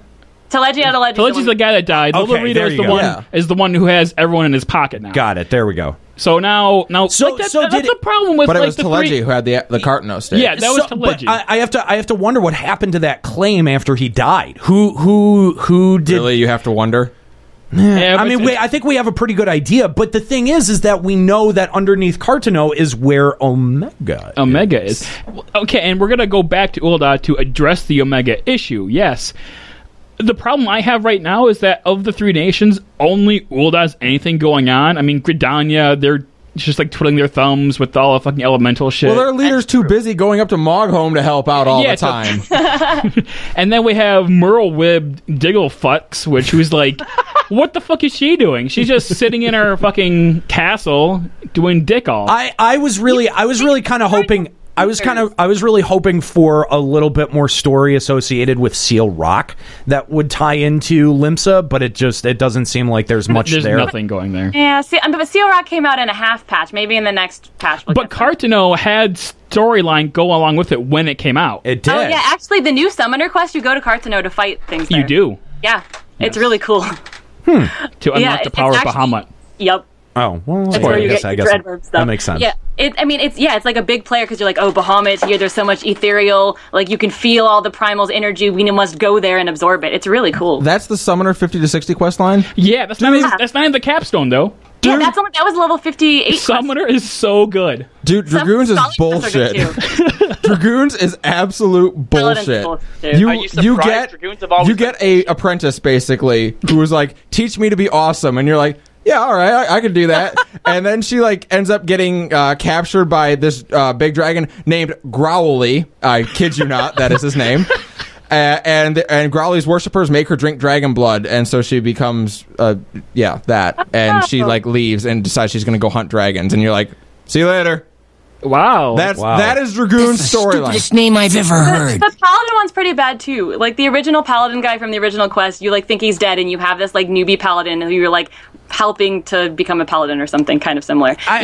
You find all this Paladin gear just all laying around, and he puts it on, and then it turns out that the dead. I almost called them a Gallica. The dead Rogadin, who you thought was dead, really was alive, and this whole time it's all about making the Oathkeeper glow. Because the Oathkeeper another used character to who's glow, supposed to be dead and who's it doesn't not. go. Wow. And then the bullshit of it all is that us as the Warrior of Light, as like the one true strong paladin, is the only one currently living who can make the Oathkeeper glow by touching it. But we can't keep it because we're not a Sultana sworn paladin. We're a free paladin. So you have to give it to what's his face, Genlin, who's the paladin quest giver guy, and you give it to him, and he goes, "I will take care of this. Maybe someday we can make it glow too." And throws it on a pile of other ones. Give it to me. What the fucking, fuck? you get the title Oathkeeper and everything, but you don't get to fucking have the Oathkeeper. I'm so pissed. And like the whole time he's like, "Oh, I led you around making you think I was dead just to make this sword glow, and then you don't even get to keep it." What a stupid story. Whereas apparently in the new WoW expansion, everyone is gonna get like relic weapons, actual lore that everyone just gets, even though actual characters in lore still have them. Wow. Yeah, like paladins get Ashbringer. Whatever. That's so hilarious. Talk about really taking the impact out of something special. Hey, you know what? World of Warcraft taking a page out of 14's books. That's that counts for something. I'm just mad because I've done the Monk, Scholar, Summoner quest lines and Black Mage, and they're all better than Paladins. That's because Paladins I get think fucked. one was pretty good. I really liked the ninja. Do you remember that moment, Juxta, when you're going to save the princess and like you step out on top of that beam and you're just all like cloaked in shadow? Yeah. Good. So good. The Monk one, you get a lot of lore about Alamigo and about like its history and where it's going forward, and it's really good, and it really kind of. We're learning so much more about Alamigo. I would. Alamigo sucks. No, I wouldn't be surprised if we don't end up there in the next expansion. Everyone knows Sucks. That's definitely where we're going. It has to be. That's why I have to shit on it right now. I'd like to request Mikote Homeland. Just bring that back from FF11 days. No, go away. Get the fuck out. Go. Nobody likes cats. No, come on. No. It's important that Mirrorweb see her homeland. Oh man. Yeah, I kind of feel like a lot of the 50 to 60 job quests were kind of lackluster. Hey, White Mage, you get to. I fought Growly. White Mage, you touch the tank, feel it up a little bit, make it grow, and then it goes away. That's fun. Yeah. Go White Mage. You have to Scholar heal one, it to death. You actually get to go and like find out the history of the curse that turned the Lalafels into tomberries and stuff. I don't know if you knew. I don't think you have to do all the Scholar quests to realize that like the tomberries are Lalafels that were cursed by like Nimian and like Void Scent and stuff. So you do this. Oh wow, that sounds really familiar. Let's curse potato people. It's cool, and so you kind of go on this little quest to try to figure out like the history of it. So would you say that tonberries are rotten potatoes? No. Rotten popotos. Rotten popotos. So let's talk a little bit about the climax, the very end here. That fight was boss. That fight was awesome. It was I'm the only one disappointed in it. How are you disappointed in it? You are unpleasable. Okay, the entire 90% of the fight is a face roll. Then the summon comes out. That's Knights of the Round, which is a really cool throwback. Did you expect the fight to be hard? 100% of the fight was a face roll, by the way, not 90. hard? My problem is that Ravana hard mode is part of the storyline quest, and it was harder than the final boss. Did you expect the fight to be hard? IMO, the final boss, to me, was in the etherochemical plant. Thornton was more of a victory lap. Yeah, that's fair. That bothers me because Thornton, they made him out to be this god. He killed La Habrea in front of our face. We fight him and we steamroll him. Because we're that badass. Because we're the warriors of motherfucking light. Okay, fair enough. But I feel like we should have at least like wiped once or twice. Come on, I think what Nika's saying is fair. There is because they build him up to be such a menacing presence that we steamroll, especially when he's the owner of the Knights of the Round, and we just. That's how strong we've become. That we can face roll him. No. Maybe the reason I think a lot of people are okay with the fight not being hard at all is because, like, despite it actually not being hard, it always feels like you're about to wipe. Like that whole fight, I was like, "Am I about to die?" No, maybe not. I never felt like I was doing anything fast enough to live. During the Knights of the Round, I disagree with that. We've had tanks DC every time I've done it, and we still win. Yeah. Yeah, I mean, during Knights of the Round, there's one healer. tank buster that can kill the tank if you don't do a cooldown. But literally, you have two tanks, so who cares? Mm-hmm. Like, it doesn't matter at all. Maybe, and then you're done with Knights of the Round. Because of the Steps of Faith. They didn't want another Steps of Faith scenario. So they're like, let's tone this one down a little bit. I don't know. I don't know. That doesn't make sense. I don't know. I came out of that fight just thinking like, well, that was fun. I enjoyed it. I thought it looked good. Well, but that's the only thing, is that it looked good. I mean, this is the final. This is the final encounter of the story. You want at least some challenge, at least while people are in fucking leveling gear. Make that shit a face roll as you get more gear, as a lot of aspects of Alex are becoming. I mean, as we're starting to get esoteric weapons and esoteric gear and putting those in slots, look at how easy a lot of this content is becoming. The Alex normal stuff is becoming even more of a joke. I guess, but go back and look at like Ultima. I did that fight one time for the story, and it was like, all right, cool, it's done with now. Story mode was underwhelming too, but it was like really long. It was like 3 phases. Yeah, but what I mean to say is, like, I did it one time, and that was it, so I could finish up the story. This fight, I did it one time. I'm probably never going to do it again unless I like random into it or something. The problem, let's make it an experience. Who cares how hard it is? They'll release a hard mode of it down the line, and it'll be totally badass, I'm sure. And the thing is, there's just so many mechanics going on in that fight that you're only going to do it once, like Ascalia said. So if there's like no you do in the Thornton fight, there's like a ton of mechanics, but they don't matter because they're so weak. Now, if you want those mechanics to actually be threatening and damaging, you'd have to do that fight so many times just so you can know every single mechanic. Yeah, see, I think Nika does have a point, but I also think that it was very deliberate of them to make it so easy, because I think it was supposed to just be a spectacle, and when they do eventually release a hard mode of it, that's going to be a fucking exactly. No, I think they're talking about La Habrea and 2.0. I think the Chrysalis was harder the first time you do it. Because still fucking hard. Like, first, yes, they still wipe it. Like, not only know what to do. Yeah, I mean, obviously now it is a face roll if you pay attention, but even just having to pop orbs in a certain order to not die, and then you go sucked into the thing, and if you don't kill the tier fast enough, you wipe. Oh, Nabrialis? Yeah, or if it's not Bialis, not Leverhair. Yeah, like the Mutton Chrysalis, chops. which was the final fight for that sequence of cutscenes, was way harder than Thornton. Ignore me. And it's not that it was hard; it was just harder. Like, I expect for a storyline fight to wipe a couple times. If it's the final spectacle that they're building up to be this menacing presence, wipe a few times before you kill him.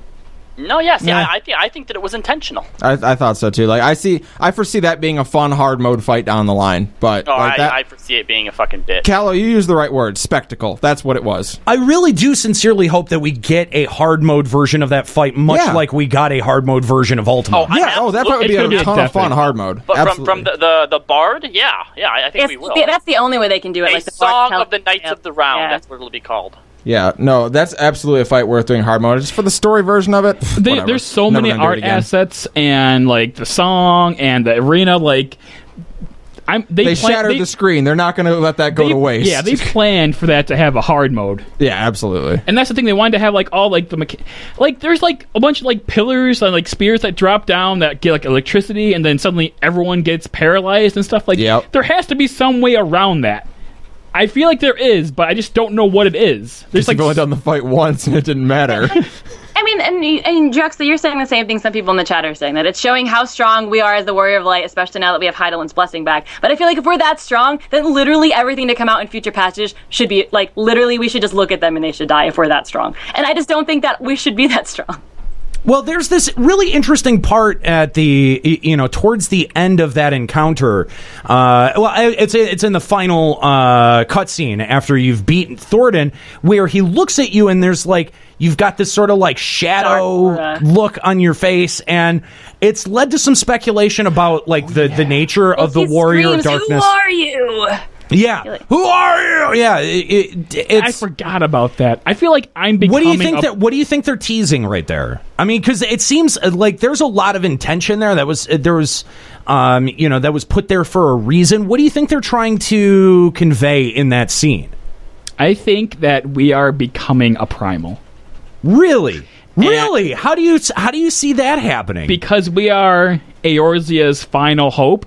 And we came around right when the Garlean's shit is getting filled. Everyone looks up to us and prays to us. And now everyone is praying to us. And Juxta is blowing my mind right now. Oh my god! And as much as this is like a kind of a revelation, we would not be able to keep playing the game if that happened. No, 4.0 is us laying waste to Eorzea when we finally go bad. Oh my god, what if, holy shit, what if at the end of 3.0, something that we inadvertently do, like, we cause the next calamity. Oh God, I would cry. Shit. That's what they do. We have to tear us down right before the next expansion. But what if it's okay? At the post-credits scene, though, we see an Ascian on the moon talking to someone he calls the Warrior of Darkness. It's the guy from the opening cutscene in 3.0. No, that's a common theory that's happening. It's going around a lot. I don't know that there's a ton of evidence to support the Derplander in the opening cutscene is supposed to be your character. Like, you see him running out of Ul'dah, like chasing. Like, he is your character. He's just the generic canon character. So I think that the final cutscene, they just pre-rendered that, and that when we get the next patch, it will be an alternate version of our own character. No, but they already did that in the Dark Knight questline. They're not going to go back and reuse that narrative device. Oh, I haven't done that yet. If they did, it would be super, super cheap. What exactly do they do in that narrative? So, okay. Tell me.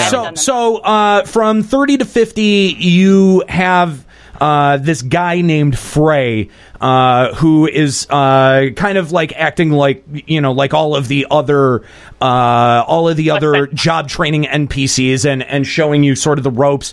But at the same time, he's also kind of like making snide remarks about the whole idea of needing like a trainer for your job, and so at the point at 50, he reveals who he is underneath the mask, and he's the darkness version of you, and you have to fight him. And so after that point, you end up meeting an Ora Dark Knight, who I guess a lot of the NPCs from 50 to 60 for the jobs that they're Ora. But you meet that guy, and then he ends up like referencing Frey a bunch. But like that's really it. Like you beat him, and then that's it. That would be lame to do it again for that. Because if you were a Dark Knight in that storyline, you'd be like, this doesn't apply to me. Can I just go get some nachos or something? Speaking to you, that darkness aura, Voronita's saying maybe it's a flash forward, and that is our character in the future after the darkness takes over us. Ooh. And that we kind of become fallen from Warrior of Light to Warrior of Darkness. We are the Warrior of Darkness.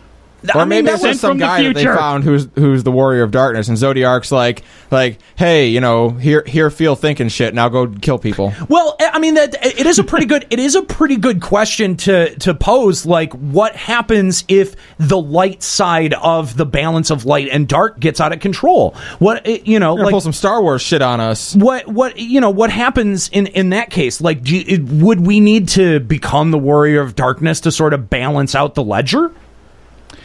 Well, there's so many ways that could go. Like, we're being forced to do it, or like we do it on purpose to try to we need this dark power to balance something, or else it will maybe we believe that not having the balance will cause the calamity, so we take on the darkness to try to prevent that, but then shit goes wrong. Like, there's so many reasons that could happen. Balance is a common theme in things like that. It's like especially you look in JP. Oh yeah, and JP. Well, I was just say like you look at something like Star Wars, where they talk about, well, we need to bring balance to the Force. I'm like, the Jedi are all powerful in 1, 2, and 3, and the Sith are not extinct. Like, do you really want to bring balance right now? You guys are kind of on the good end of it. I don't know. I was gonna say people always talk about balance between light and dark, and people always say how the light is so much more than the dark, so you have to balance it. What happens when the light is overbalanced? There's too much light. What would happen? A calamity. But why? I think it would be a calamity from the other end. Because that's what the Ascians are working towards. Well, that's why there's two. There's the umbral eras and the astral eras. It's the umbral calamities, and there could easily be an astral calamity. I don't see why not. But what has there? Well, that's a good question. Has there ever been an astral calamity? I don't know that's. I don't think so. But I feel like. Well, I feel like astral and umbral are just terms that they gave to the two things because they're opposite sides of a coin. So there were just the calamities, and then there was times of peace. They just happened to call them astral and umbral. I don't think it has anything to necessarily do with there being dark forces at work or something. Well, I think it's nice that we've finally been they've revealed Zodiark and his. He is basically the dark version of Hydaelyn. It makes sense that he would choose his own champion to further his causes, although you would have thought it might have been the Ascians, but apparently not. There's also this theory of how they mentioned when we first heard about Ascians back in 2.0, they talked about how they kind of live in the realm between, kind of. Yeah. And that it's possible that I'm thinking kind of like, you know how the Zelda storylines kind of branch off where, like, you know, Ocarina of Time, if Ganon wins or if Ganon loses, it branches into different timelines. And that maybe the Warrior of Darkness is you from a timeline where the Calamity, like, succeeded and destroyed everything. And, like, you weren't able to... Yeah, something, you know, like that. Kind of like that. But not so... Well, someone tell them they have to win 10 Mortal Kombats to take over. That's the rule. They're at 9, though. Oh, they've won 9? They're always at 9. Oh, shit. Okay, now back to my question, though. Like, obviously, if the dark is overpowering, then a calamity hits because darkness wants to destroy everything all the time because darkness. But what happens when light is overpowering? Somebody said it in the chat. Stagnation. Nothing changes. Nothing. Everything just sort of like becomes stagnant. And then eventually that will cause someone to take up darkness to cause change, and that causes chaos. Could that be it's a vicious circle? Could that be like the Allegan Empire when they were at their might and they were so glorious and great, but everything stagnated and then kind of went to shit? Is that the? I don't know. Are we calling Allegans light? Yeah, maybe. And then the Allegans went extinct because of that. Well, no. Well, the Allegans went extinct because Zand died, and then Aemon brought him back to life. And then once they brought him back to life, he was so consumed by his time dead that he sought out the cloud of darkness and formed the pact with the cloud of darkness. But that's what I mean. Is that the kind of thing is that the light version of the calamity where something shitty happens to just tear it all down? Yeah, something shitty happens that wasn't the cause of darkness. Yeah, it was just the cause of whatever, and then it causes everything to like spiral down into darkness. It's like back and forth, like tug of war. Yeah, because Amon didn't summon Zan back for evil purposes. The Empire was in trouble, and their great leader, he needed to bring him back. Right. So that was obviously done out of love or good intention. Right. So yeah, I think that we're probably going to do something out of good intentions that's going to backfire fucking horribly on us. Well, I don't. Let's spend a minute talking about the Allegans and their intentions, because we find out a lot about the Allegans as we go to Azys Lla and start to explore all of the things that are left in Azys Lla, including the Fractal Continuum, which is like a museum for the great accomplishments of the Allegans. And they were doing a lot up in Azys Lla. There was a lot going on there. There was a lot of genetic manipulation. They were doing stuff with the Mericidian dragons and Tiamat that's bound up there. There's that was so awesome. Remind me that they sent the Allegans put Azys Lla into the sky, right? Like to preserve it or to like have their own. Like it wasn't in the sky always. No, and that's, I think, you can kind of work backwards to be able to figure that out by looking at the bottom of Azys Lla in the rock formations. And you can see the propellers and stuff. And you can see the actual machination that it keeps it up in the sky, as opposed to Sea of Clouds, where all of that land is floating. Is floating, and it's green. And what that is, I think what that implies is it's floating because of over aspected wind crystals. Yes, except for Helgar's crucible. Yes. And it comes back to that makes sense that the Fractal would be a museum. I mean, can you imagine maybe the Allegan kind of had a prophecy of their demise or something, so they lifted up, their great accomplishments into the sky to preserve it for years to come, and they threw this museum up there for people to remember the Allegans. It doesn't even have to be a prophecy, just like when you see your race going to shit and everything falling apart, you're just like, you know what? Museum time. Maybe it was a theme park. And they have like little Allegan children going through there and like getting cotton candy and shit. Like, oh, look at the Medusa head. That's cool. Look at Minotaur. Well, how much more do you think is going to be, that there's going to be done with Azys Lla? There's a lot. Like, if you look at, first of all, if you look at the Warring Triad, there's an entrance tunnel for each one of the Warring Triad, which makes me think that we're going to fight each one of them in their own separate confrontation. Yeah, that makes sense. Okay, take a second and just explain what the Warring Triad is, because I feel like I'm not getting the whole picture. The Warring give us history behind it, because that comes from 4, right? No, it comes from 6. And they are 3 elder gods that have been sealed away. And there's some implication that is the power source powering all of Azys Lla.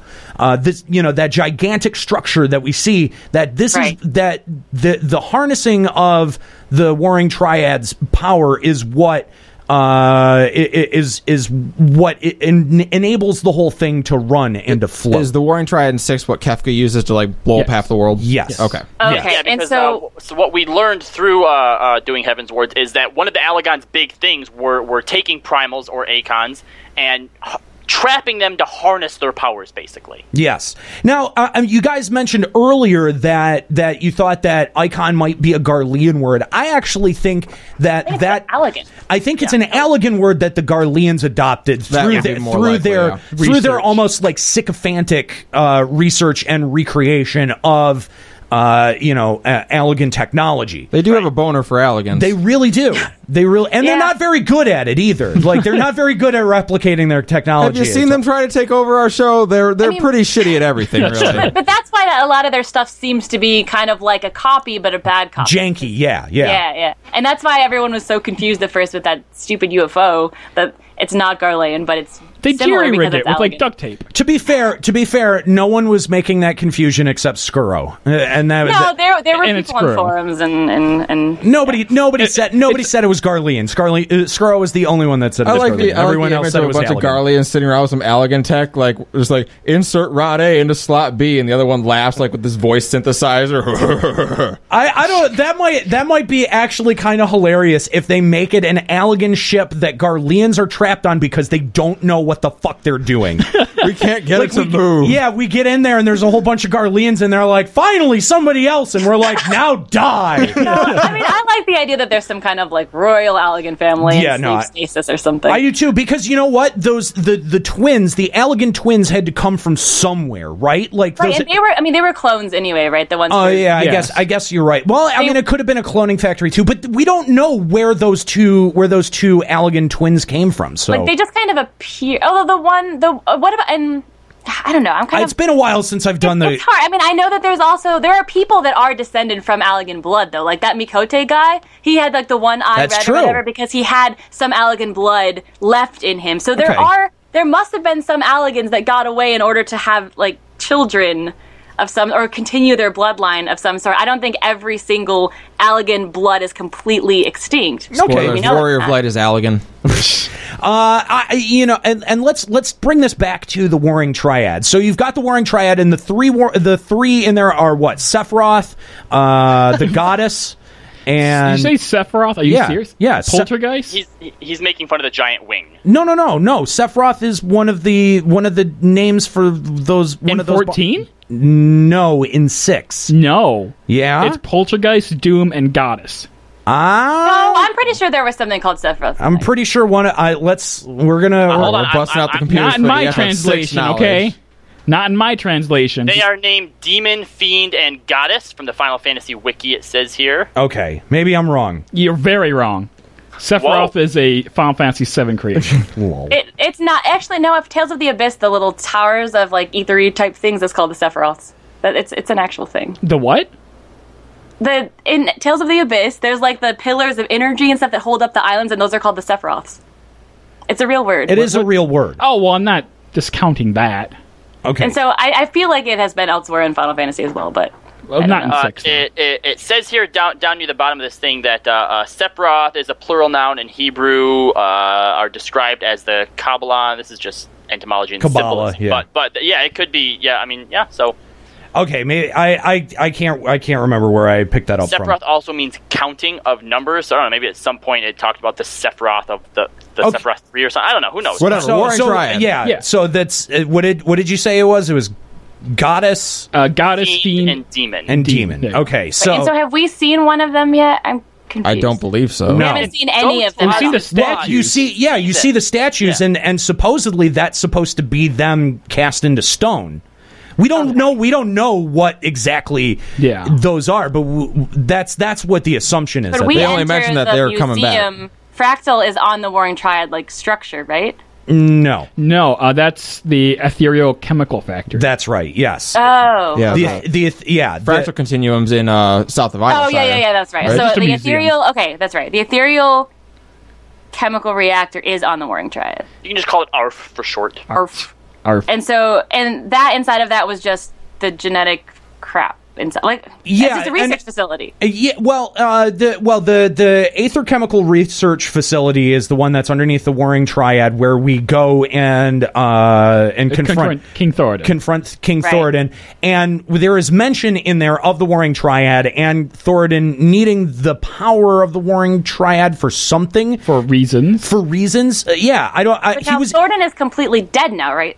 Yes, because the Archbishop is gone. So it was part of the Archbishop's plan that once he became King Thoradin, that then he was going to use the power of the Warring Triad for reasons. Something. We don't know what that is. Or powering. Yeah, and that whatever he did, whatever process he started is what is starting to break down the barriers that hold back the Warring Triad, which is what makes me think that we are going to eventually be confronting him. That and the fact that there's tunnels leading into like the sort of like there's a tunnel leading into the Aether Chemical Research Facility. Yeah. For each one of those. The only good primal is a dead primal. Let's be honest. But they did also mention that there are tons of other icons around Eorzea, around the world, that are bound and chained, and that they must never be released. That their power must never be released, and that seems to be a big point in the Warring Triad story.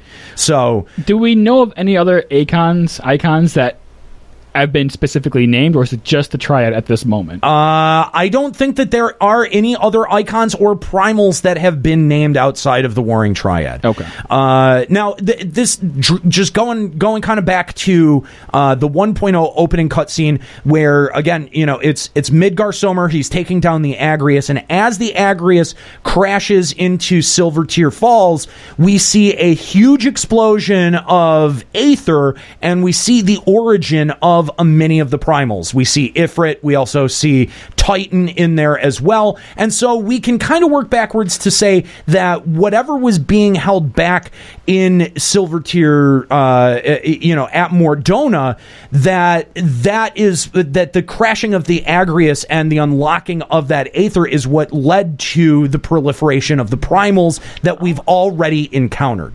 So there are, and it's been hinted at that there are other primals, there are other icons as a result of the power of the Warring Triad, and it makes me wonder if maybe Midgar Somer was an icon or a primal on the level of the Warring Triad, and that if we end up facing and defeating the Warring Triad, will that end up leading to other primals being unlocked in other parts of the world? Possible. I always saw Midgar Somer on the level of Hydaelyn.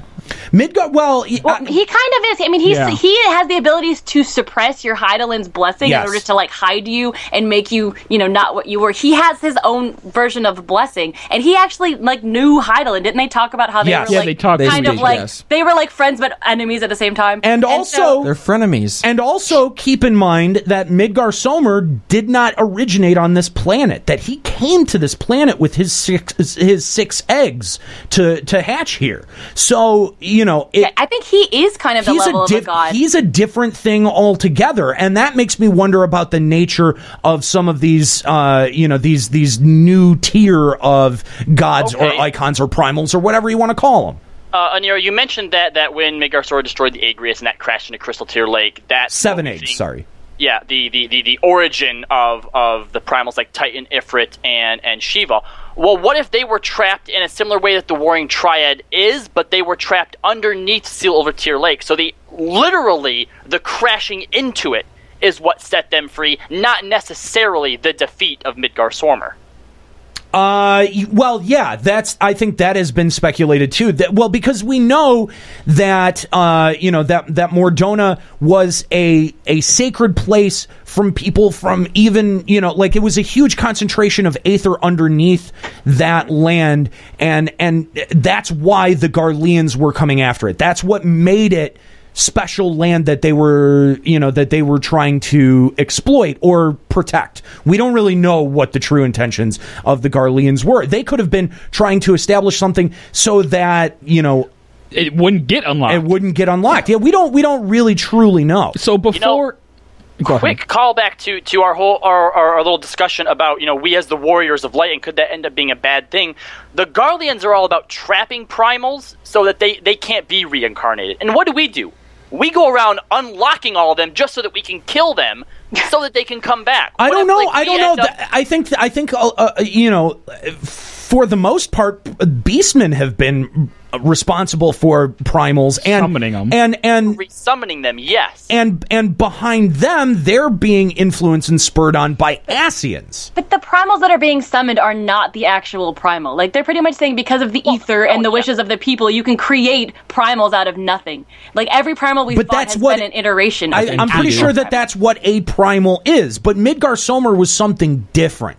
Midgar Somer was something other than a primal. Yeah, I mean, Midgard Somer is still the same Midgard Somer that he was, I'm sure of it. Like, it's not a reiteration of him. It is him. Right. And he can do whatever the fuck he wants. Like, he can make himself a mini minion to sit on your shoulder and live inside of your body and lock all of your chakras or whatever it feels like. Or he can turn into a mount that you can ride. Right. I mean, he can do whatever the hell he wants because he's Midgard Somer, just like Hydaelyn can do whatever the fuck she wants to.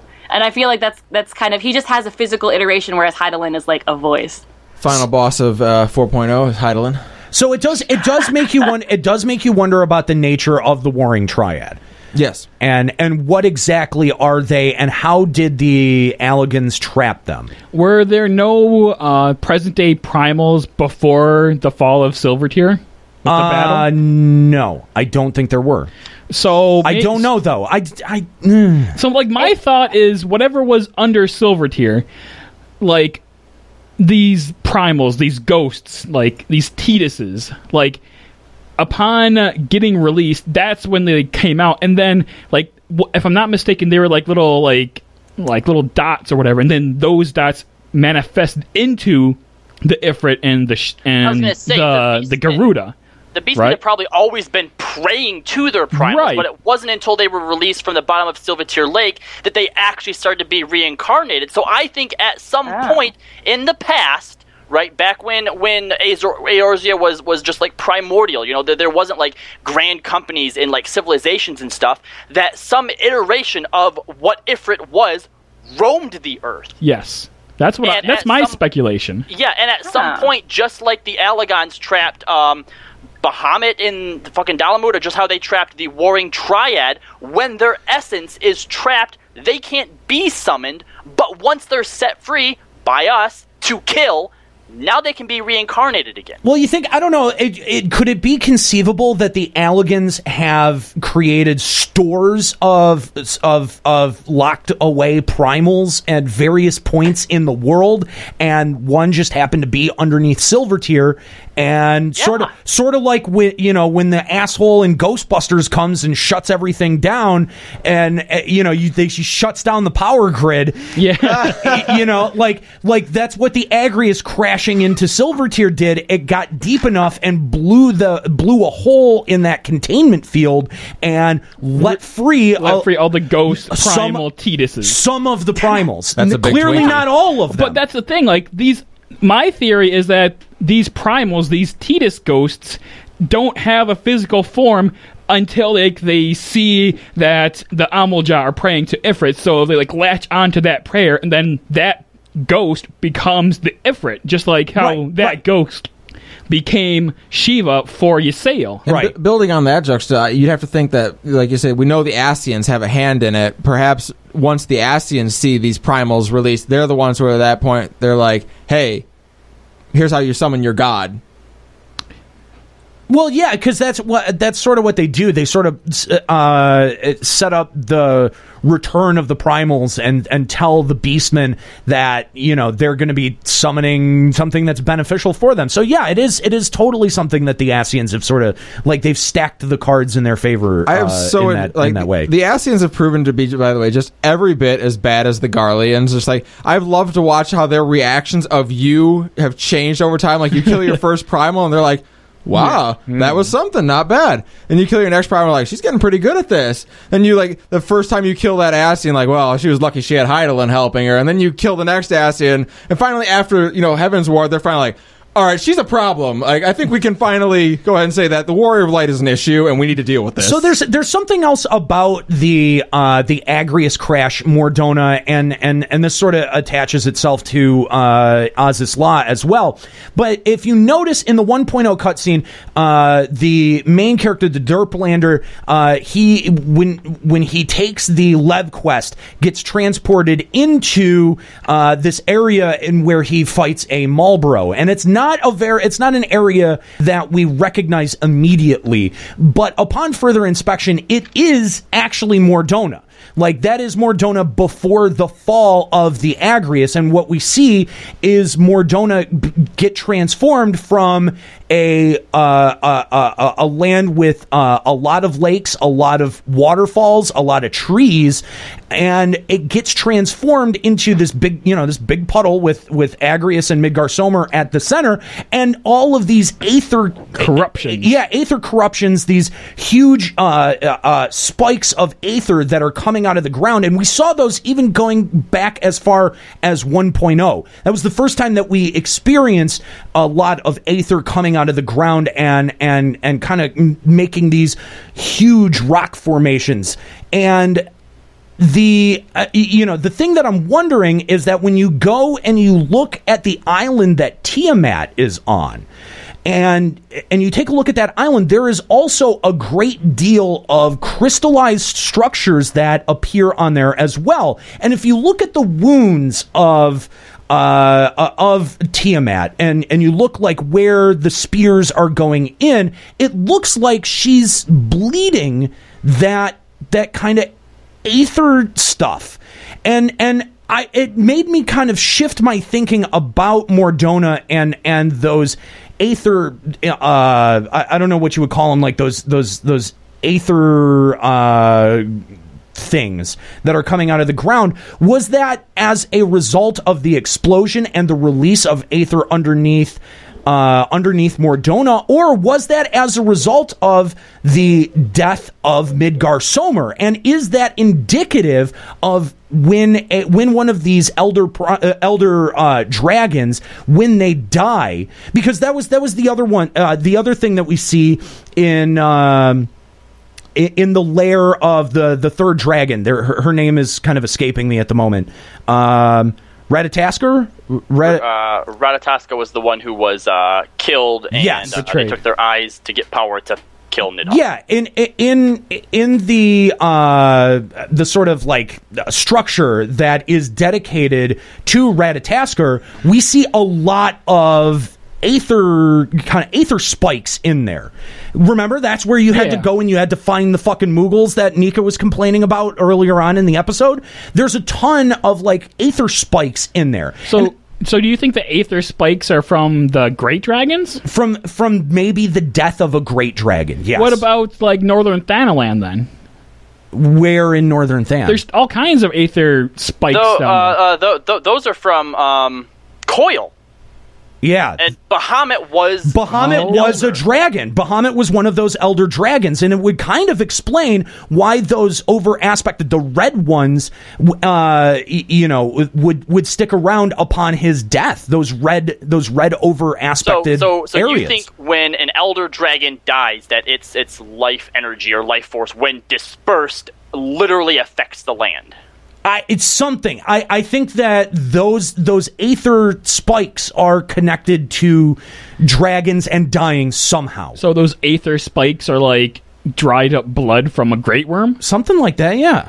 I mean, it's sort of like, if you think about it, it really sort of changes the nature of the topography of Mordona and sort of like makes it a little bit more mysterious. It's true. Like when you think about all the places where you see a lot of that hardened aether, it is places where there was a major battle involving a primal. Oh, not just a primal, but like specifically a dragon. Right. Specifically a dragon. Yeah. Was there any of these aether spikes like in 1.0 aside from Mordona? No. Not even in like Northern or anywhere else? I don't remember. Eastern? I don't remember any in Korthus. It's a good theory. It's interesting. I was about to say maybe before you made that connection, I was thinking like the aether spikes were from the aether of the land, and then whenever it comes out, that's like aether scabs. That's what I thought too, but now that we've seen the death of Bahamut, even as a primal, be able to create these, these huge crystalline structures, and I don't know, maybe the fact that he was a primal when he died is what makes them red or orange or whatever. I don't know. Like, there's these huge crystalline structures that happen every time an elder dragon dies. And at first, I thought it had something to do with the land and something being unlocked underneath the soil, but I'm starting to rethink that now, or at least question that thinking, because you see it. It's the only place in Oz's Law that you see any of those crystalline structures, and they are directly. I swear to you, go and look at Tiamat. They are coming. They're coming out of her mouth, dude. They're coming out of her mouth. They're coming out of her wounds. The chat points something out in regards to the one in Northern Thanalan, or the ones from Bahamut. Aren't those pieces of Dalamud, like those are the actual coils that were around Bahamut, weren't they? The Allegan structures inside them, yes, but the over-aspected ether, we don't really know. Gotcha, I see, yeah. We don't really know for sure. We don't know whether that came from Dalamud. We don't know whether that came from Bahamut. The stuff from Dalamud would have been the giant, actual-looking structures that you see, like in Cartano and in the PvP areas, but the actual crystal itself wouldn't have came from the moon. Yeah. But I mean, we've got the death of Midgar Somer that creates a whole bunch of crystalline structures in Mordona. We've got the wounding and binding of Tiamat that leaves a bunch of crystalline structures up in Oz's Law, and we've got the Ratatoskar memorial that exists out in near Zenith. Wouldn't we see a lot more of this crystalline stuff in the Ishgard areas? Because haven't a bunch great dragon. Great dragon. Yeah. Haven't they killed a bunch of great dragons in Ishgard? There's only 7 of them. There's only 7 of them. Yeah, Vishap doesn't count. And its spawn are the great dragons. Vishap wasn't a great dragon. He was not one of the sons of Midgar Somer. Yeah. The only ones we know are Hraesvelgr, Nidhogg, Ratatoskar, and Bahamut as well. And Bahamut. Those are the only 4. There's still 3 more. And Tiamat. Guys, so we got 2 more to go. Yeah, there's 2 that are completely unnamed. FF Torian just made a good point. If Midgar Somer isn't from our planet, if they came from the stars, when they die, they're not a part of the planet. Their being, their blood, their life force wouldn't return. It wouldn't return to Hydaelyn. Yeah. Holy shit. So it just sticks around. Wow. And that's why there's all those frozen dragons and... That's a really interesting theory. Go FF Torian. Fuck way to go. That's a really compelling theory right there. Yeah. Ooh, I'm getting tingles down my back now. Yeah. How? It's every time I'm flying around in that good. in Kurthus West, and I just find another dragon chained up and frozen in a pit I hadn't noticed before. It gives me chills. I'm like, what the fuck? There's just this chained dead dragon. There's questions whether or not that dragon is actually Vishap, the one that's chained up in West There's Than. no way. Vishap is There's a couple giant. different frozen corpses just chilling around though. It has the exact same model as Vishap, except for some fins on the back legs, and it's smaller. Those are the only 2 differences. So yeah, corrupted aether, blood of space dragons. Space dragons. Yeah, well. So let's talk about predictions for 4.0. All right. Before we unfortunately get into predictions, I am unfortunately going to have to cut out because of stupid-ass work. Boo! I know. Boo! I know. I can tell you this, though, that I pretty much share a lot of sentiments with Juxta on the predictions for the future and the Alamigo stuff. So, wait, no. No, I'm going to give Nika permission to speak for me in relation to going forward. So yeah, and I will see you guys soon, though. They'll see me next episode. Bye. Get the fuck out. Bye. Get out. Boo. So Nika, let's. You seem to have a fair amount of predictions for where we're going in 4.0, but also having some additional context for information and lore surrounding Alamigo, which is where everyone sort of thinks that we're going to be going. So why don't we talk about some of these predictions for 4.0? Yeah, sure. I mean, I think everyone at this point is pretty much convinced that we're going to end up in Alamigo. Mostly, it's just the only other area that we've talked about that we haven't been to. Charlan was a big one if you actually followed the history of some of the Scions, but we've been there now. So I think it makes sense that Alamigo would be our next place that we would move to. And it just kind of helps that the storyline has kind of centered around Alamigo. Like, the biggest... the conflict between Raubon and Ilber that everyone's been talking about is literally just because of Alamigo. Right. Like, the fight over it, and who, you left, you're a traitor, whatever, fighting, they want to reclaim it. Because the inhabiting Alamigo right now is the Garleans. Right, and yes. as we're moving, I mean, now the Thornton is gone. They really, our only enemies right now are the Ascians and the Garleans. Right. And so as the Garleans are becoming more prominent in the story, we're probably going to go to war with them at some point. And, I mean, we've been to Charlian. The reason the Charlians left Charlian was because the Garleans had taken over Alamigo, forced them out, and they're like, oh, fuck, we're next. So they pieced out and they abandoned. And so Garleans still inhabit Alamigo to this day. Right. And so it makes sense with Raubon becoming one of the main characters in the storyline. I mean, he's like front and center right now, more than the other leaders of the other nations, and we're most likely going to end up in that direction to fight them out. It makes obvious progression. I think maybe the rest of the 3.x story would be kind of whatever the Ascians have planned with the Warrior of Darkness, and we'll kind of play that out, and then once that plays out, all we'll have left to fight is the Garleans. And Nidhogg. Well, I think that'll play out. That'll get wrapped up. Yeah, that'll before 4.0. Yeah. So then, I think everyone's pretty prepared that's going to be the culmination of the 3.0 storyline. Right. But now, with Alamigo, what's the topography of Alamigo? Is it like sandy desert, like Fanline? What is it? I want to say that it's like a bit more forested, because as you got to remember the map, you move through Gridania and through the west part, the east part of the Shroud to start moving towards Alamigo, right? Okay. So I want to say that it's a bit more coastal, not necessarily sandy or like dunesy, but I'm thinking more like tropical. Okay.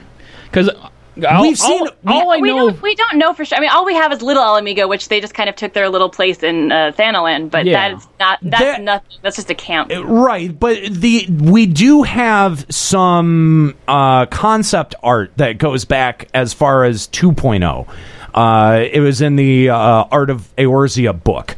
And so I think when you look at that design, I think that actually says it's a bit more just coastal, not necessarily. And Alamigo is a very spiritual place. They have a big temple where everyone practiced being monks and they learned opening their chakra. It was very peaceful.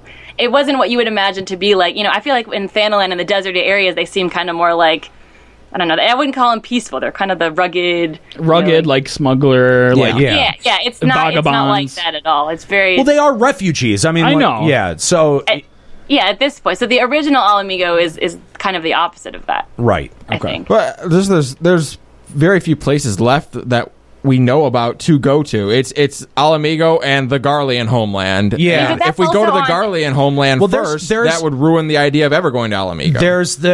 There is the whatever continent is to the south that the Mericidian dragons and the Makote came from, and then we've also got Doma as well. So we haven't been to Doma. They haven't. True. I should know where Doma is, but I can't. I honestly can't remember. It's in the north, isn't it? Or is it west? I can't remember. I honestly can't remember. So there is more of the world to open up and explore. Storyline wise, doing anything that doesn't involve Garleans makes no sense. I guess. I think it wouldn't make much sense to have this entire continent and to have portions of it that are inaccessible. I think that we need to finish fleshing out the continent. Yeah. We've gone all the way to the northwest. We've just got to finish fleshing out the northeastern. Doma's to the east. They all have Japanese names. That helps. Okay, all right. It's definitely to the east. Okay. Wait, so which way is the Garleans? Is that east too? It's northeast from the Zaphatol Mountains. and where Alamigo is. So it'd be like farther north, and then I think it continues up western. But we don't even... Alamigo's the border colony. I think Doma must be like the far east, and Garlemald is like... Is Doma on our continent? No, it's not. That's why they were so like. That's why Yugiri was so like. Oh, people on this continent don't know about the Ora. And we don't actually know what the landmass that Garlemald inhabits even looks like. We don't know how much land there is to that north. Is Garlemald on our continent too, or no? It seems like there's a land bridge. I mean, the next time you look up. It seems like there's like maybe a skinnier part that connects an isthmus, yes, that connects the two land masses, but that once you get into the Garlemald territory, that it expands out and is much bigger. Okay. So, but we don't know what that landmass looks like. We don't really know what the geography beyond the current continent of Eorzea looks like. It's probably cold. It's up to speculation. Gotcha. So, anything else related to Alamigo that we might be able to glean for 4.0 in terms of the lore, Nika? I mean, I saw people saying the monk quests were stupid. I actually really liked the monk quest. You hear a lot of the history of Alamigo and why it fell in the first place. Yeah, there's that one NPC that even just from 1 to 50 gives you a lot of exposition on Alamigo and other parts of the realm. And it's basically that there was like two factions. There was like the light one and the dark one who would open their chakras in different ways, and they would, they trained in the monk ways. But the last king of Alamigo was realizing that the Fist of Ralgar, which was the monk, like, they were like worshipping the god of destruction, which is Ralgar, and they were like a cult, and they were getting really strong. And the king is like, no, fuck that, no one's allowed to rival my power. Killed them all. Like, literally killed all the monks, and then started killing all the people of power in Alamigo, and that's why when Garlemald came to invade, there was literally no one to stand up to them. Yeah, because it wasn't even like Garlemald had to come in and do a whole lot of, like, there wasn't even a war. They just came in and were like... Nope, because we're here now. The king had eliminated all the monks and all of the people who were in power in Alamigo completely. And that's why Vidergeld, who's the monk NPC, is so interesting, because they talked about how Almigan prince was trained in the ways of the monk, and that Vidergeld was like the sole survivor of the slaughter of the monks. And so most likely, it hasn't actually said, but he's most likely the prince of Alamigo. And I think that, how we have like Estinian, who's kind of like the head guy for 3.0, I think Vidergeld will be the front runner for 4.0 as he kind of comes out and says, actually, I'm the prince and I'm going to reclaim Alamigo, or something like that. Okay. SE loves melee DPS. That's legit. Who is this guy? He's the monk guy? He's the monk NPC, the one you get the quest from. Mm-hmm. That really boring guy? He's the only he's the only true monk left in existence, because he's the only one who survived the slaughter by the king, and he escaped to Eorzea, really. The monk Jedi. And he trains you. You are the only other true monk other than him. Okay. So Alamegans are Targaryens. Wait, so hold on. So monks are worshipping the god of destruction?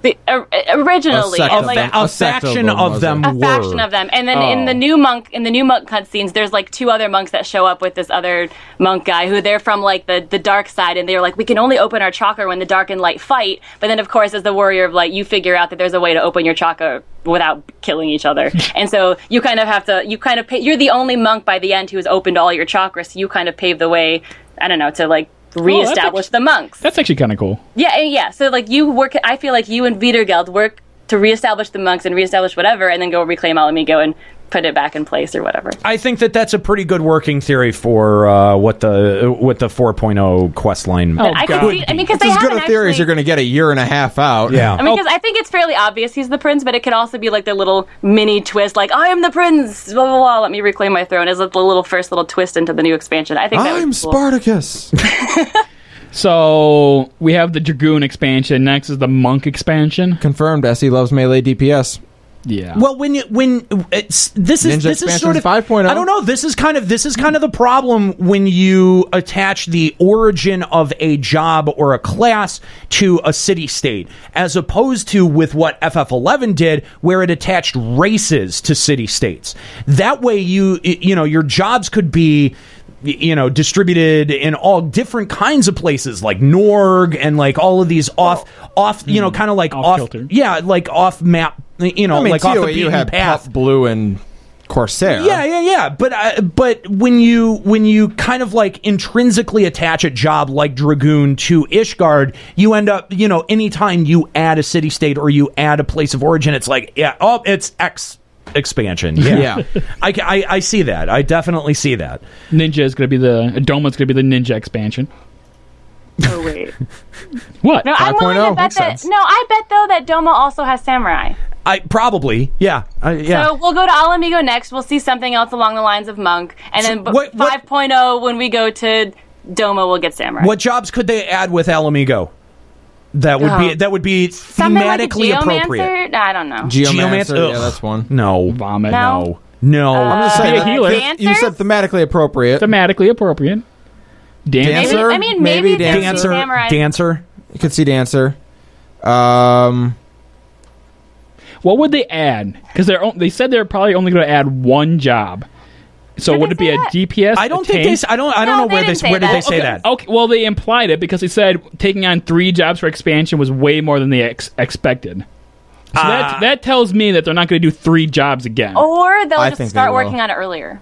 Yeah, because now they know how long it takes. Chat's lighting up with Rune Fencer. God. Let's get. It's basically just Seekers of Adulin. Let's just be straight up about this. If they did Blue Mage a little bit differently, like how they're all about unlocking their chakra and like the inner whatever, you could do something like that with Blue Mage. But you learn the abilities rather than having to kill enemies. Mystic Knight. Lion MX in the chat makes a real good point. Red Mage, see Ilberd. Yeah, I mean he's from Alamigo. He did cast what looks like an end spell on his blade. They could do a Red Mage, Rune Knight correlate like combo. Yeah, like they did with fucking.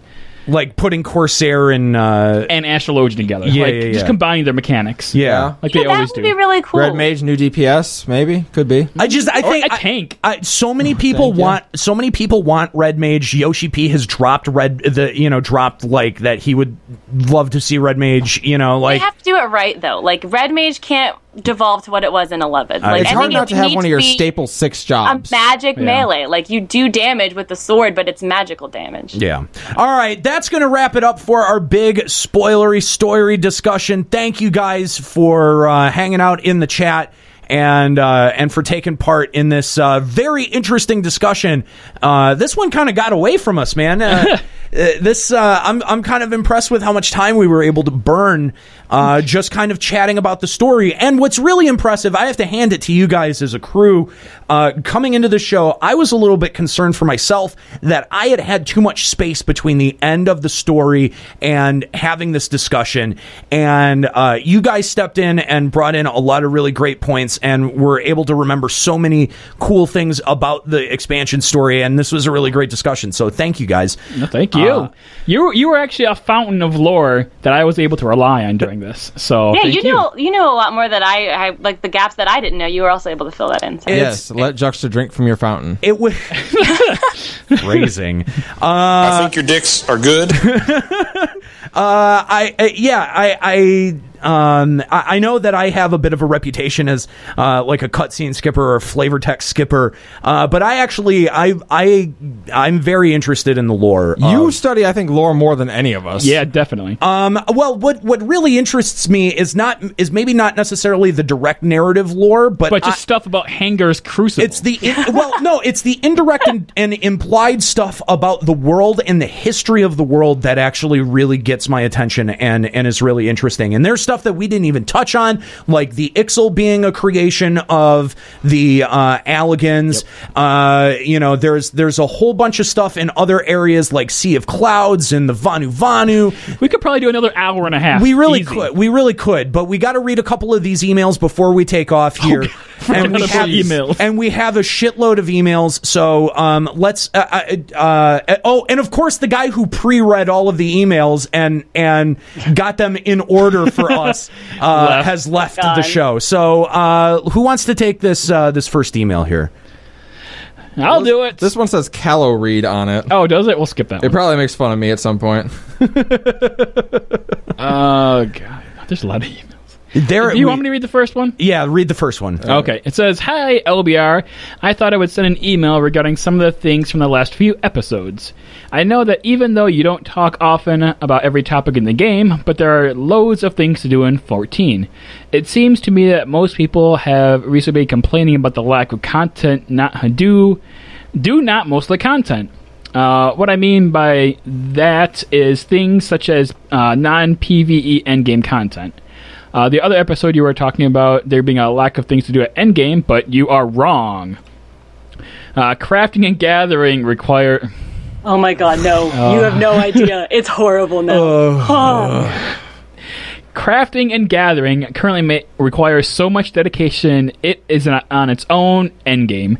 And there's also PvP, guild making gold saucer things, sightseeing logs, being a career hunter, leveling alts, making money, minion and mount farming, glamour, and so much more. There's plenty for people to do in this game, and if you do not like some of the content in this game, then like Yoshi P has said, quote, play another game until the next patch, quote, not complain about it to whoever you can. Right now, 14 is still in its infancy and is finding out what works and what doesn't, and what seems to work for a large amount of people is a variety of content. Yeah, okay, a game that's been out since 2010 is still in its infancy. You can't count that. Don't count 1.0. You have to count it since Realm Reborn. No, 1.0 counts as development time for this game. It absolutely does. But it counts as lore time. It was a public beta test, basically. But honestly, I don't accept that this game is still in its infancy. It's been out since 2010. You can't say that. Now, I don't count that because it wasn't the same development team, and honestly, a lot of people that play now, its biggest player base, didn't play 1.0.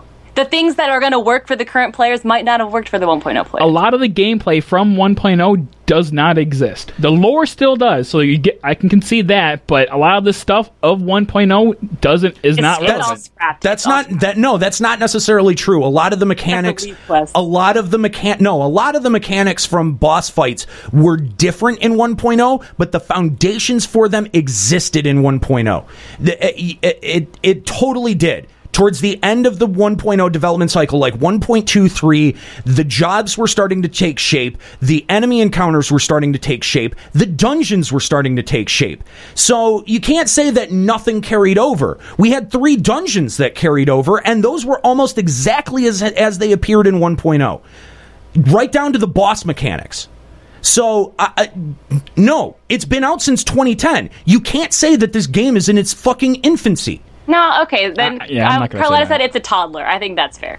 Well, I mean, no, even beyond 1.0, even count it or don't. We're still after our first expansion now. Yeah, like days of calling this game in its infancy are done. You could say that in like 2.1, 2.2. I do not accept that. I just don't.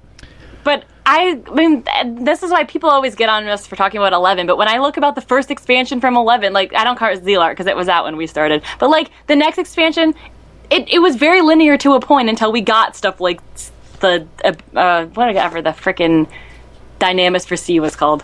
Can't even remember. Limbus, thank you.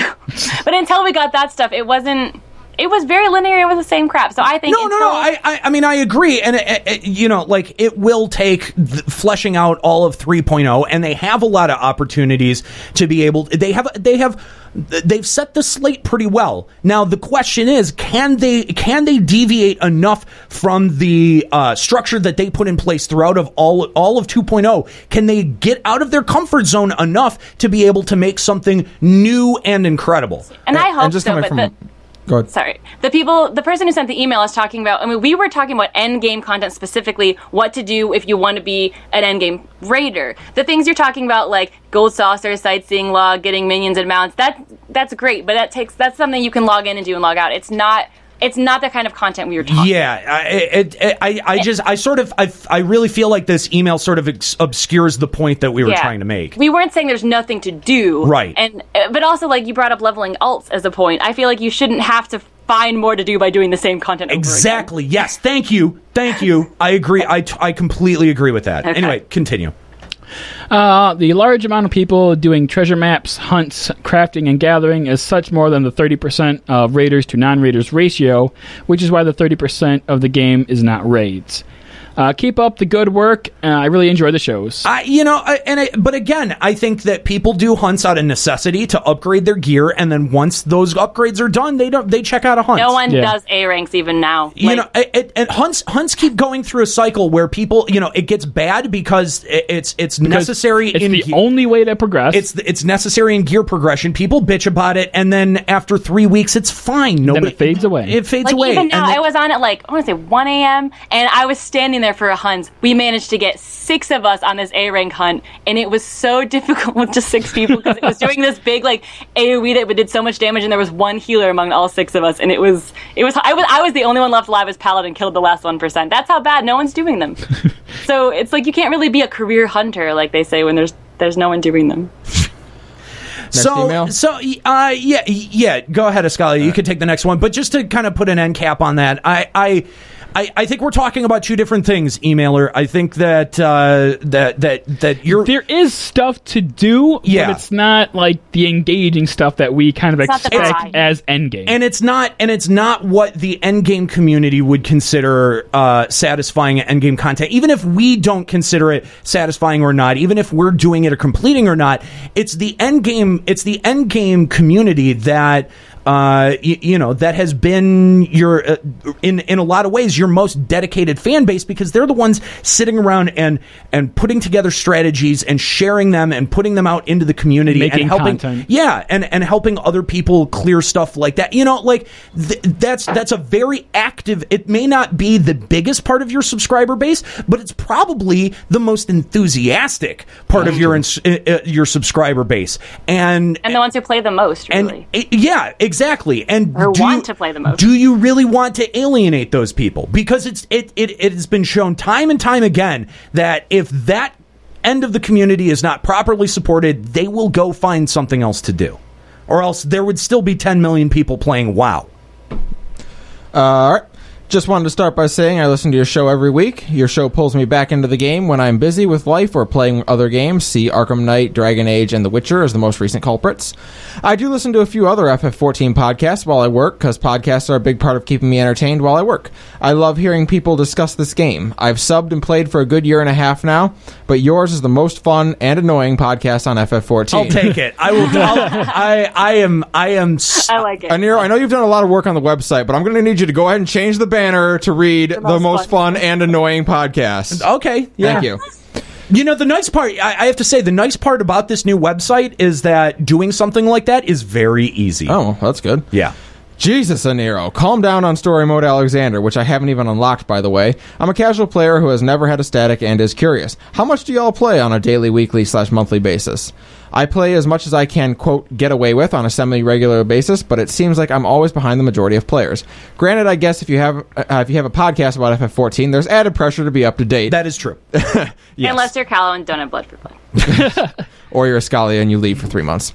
But I have a little interest in being a world first. This is my first MMO after trying FF11 for about 6 months when it first came out, and got freaked out about how much of a time suck it was, but I was poorer then. I finally got to 60 today, which was super fun, and I enjoyed the credit roll, and the song was so great. Now that feels like a Final Fantasy game ending. Put the wrong emphasis on the wrong syllable, sorry. Also, I play on PS4, and the hotbar setup and execution is rough. Takes a lot of extra time to get accommodated when you have to work in new 50 to 60 moves, since you only got 16 moves on one hotbar, and have to switch back and forth a lot. I'll say, he's like, this guy has to be playing Dragoon, and he sure is. Yep. I've played Dragoon since I started, and I don't really have an alt or a crafter that I care to spend time on. Dude, get in touch with me. I'll help you with your hotbar.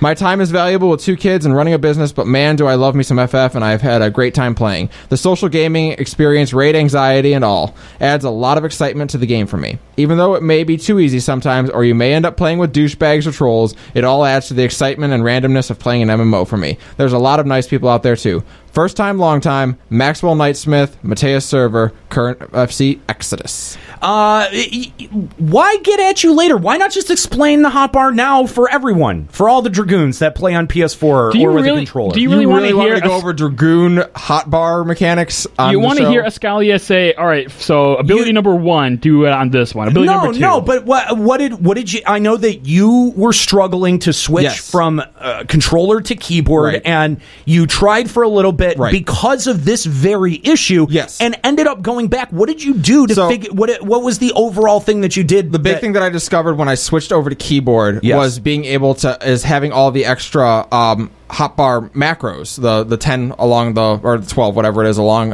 one vertical line, horizontal line.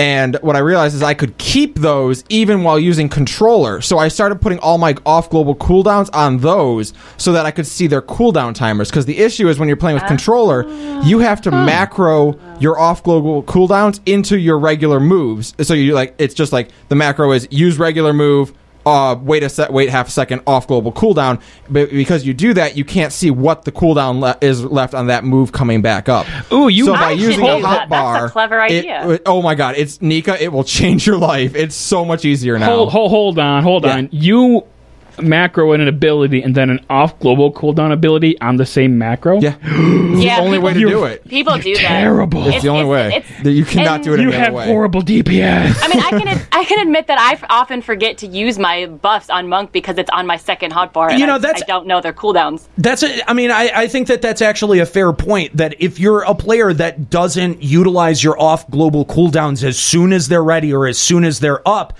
that may be a pretty good technique for you to use them more often. Yeah, no, ever since finding out that I could, the reason I wasn't doing it was because I would never know when my global cooldowns would be back, or off global cooldowns will be back up, so I was missing abilities because of that. Now that I can see them on the bar and know when they're getting ready to come back up, there's nothing to stop me from putting every off global cooldown move I have on my other moves, and my DPS has gone way up since doing that. Do you just make it really small and stick it in the corner so you can just kind of see it? No, it's like you've got the two columns of 4, 4, 4, and 4 down at the bottom when you play on controller.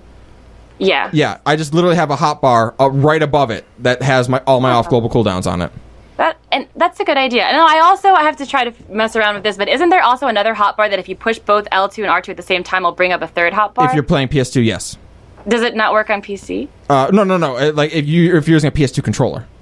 Just PS2? I use an Xbox controller. I don't know if it works for me. Wait. No, it should still work. Yeah, it should still work. Because as it is right now, that each hotbar you have to switch between them, but I'm pretty sure that there's a way that you can push both buttons at the same time and it will bring up an extra one. I think I'm pretty sure that's a setting. Okay. Yeah. I heard about people doing that on PS2 wireless controllers, but I hadn't heard about people doing it for Xbox. You mean PS3 or PS4, right? You keep saying 2. I use PS2 controller. Because the damn controller hasn't changed since PS2. No, the PS3 buttons, the R2 and L2 are deeper, and so if I'm trying to switch really quick between my hotbars, I have to push farther, and it always screws me up. I think that the DualShock 3 was probably the best. My best advice is just to play with a keyboard and mouse, and you have them all right there no matter what. Yeah. Yes. There you go. So thank you very much for that email, and there's some tips about using your hotbar a little bit more effectively when playing with a controller. Our next email comes to us from Savio Pettis of the Balmung server. Hi guys, I love this season better than season 1 due to the relaxed restrictions on language. Fucking thank you. I've started at the beginning of this iteration of the podcast, and I'm laughing my fucking ass off. Anira, you can't say that on the air. Whoa, with the language. I have a question for you guys. I saw on the FFXI Wikipedia article that it's going to go offline next year. I had a thought. It hurt. His thought. It hurt him? The thought hurt him? I had a thought. Sometimes. It hurt. Yeah, I think the actual thought. It can hurt. Okay, sometimes. I think I get what you mean. I can vouch for it. Okay. FF11 would actually make a pretty good single-player game if they tweaked it right. Something like the .hack games. You basically have a whole LS of companion characters to choose from, and you play all the storylines. It's perfect sandbox game for everyone, and everyone loves sandbox games. Thoughts? I was talking about this on my stream the other night.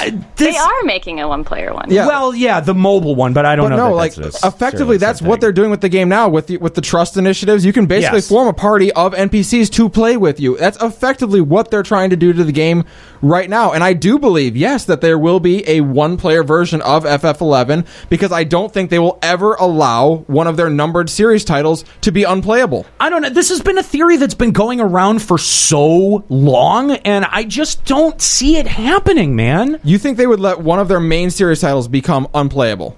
Yes. No, I don't think so. I mean, when they're losing money on it, yeah. Yeah. When it's costing, it's still on a server, regardless if it's one player and you can play it with NPCs. They're still upkeeping the server. So once it's to a point where they're losing money to keep it open, why would they? I know. It's a sad thought, Ascali, and you can't stand the thought of that game being not a thing in this world. But I think that's going to happen, man. The mobile one is going to fill that gap, Ascali. It's supposed to be a single player in the same world. Like, it's not the same game. But it's going to be in Vanadil. It's going to have the same lore. And so I think that will fill your FF11 gap when the servers do die. I'm not even saying that. I just think, I feel like SE would not let one of their main titles become unplayable. They will be like, no, they don't want to get to a point where they're going to say, well, there's 15 Final Fantasy games, but you can only play 13 of them or 14 of them. Like, no, really? I think... I see what you're saying, but... that doesn't seem like something... I feel like they will find some way to release it as a one-player game. I don't think so. I don't see it outside of the mobile version. I don't see it happening. Maybe the mobile version will be what they call it, but yes, there will be some version of it. I hope not, because I think that mobile version is going to be a disappointment. So do I, unfortunately. Excuse me. There is a postscript. That means PS, by the way. Very important. Post salute. They said love drunks to position. So thank you. There you go. We'll skip this next email because Kahlo has said that he wants to read it. So Nika, why don't you take this next email from our good friend Vivi? Yes. It says Vivi, which is also a Felian Wormlord on our server, Yes. He says, tunnel vision is a big deal with me, especially since I main Paladin. For a while, some of the extreme primal battles made me very anxious to try. Ramuh and Titan especially, I still haven't given turn 9 a shot. In regards to live party chat using Skype, for example, I find myself less anxious doing it with my free company or link shell than I would with a random group. Thanks for taking time to read it, a Felian Wormlord. All right. Thank you very much for that email, Vivi. In response to our last episode about great anxiety. Yes. But you know, that again, that email or that show got a great deal of response from you guys. And the other thing is that if you head on over to our brand new website over at limitbreakradio.com, you can leave comments on episodes now. So you don't have to be relegated to just responding through Facebook or through Twitter or iTunes.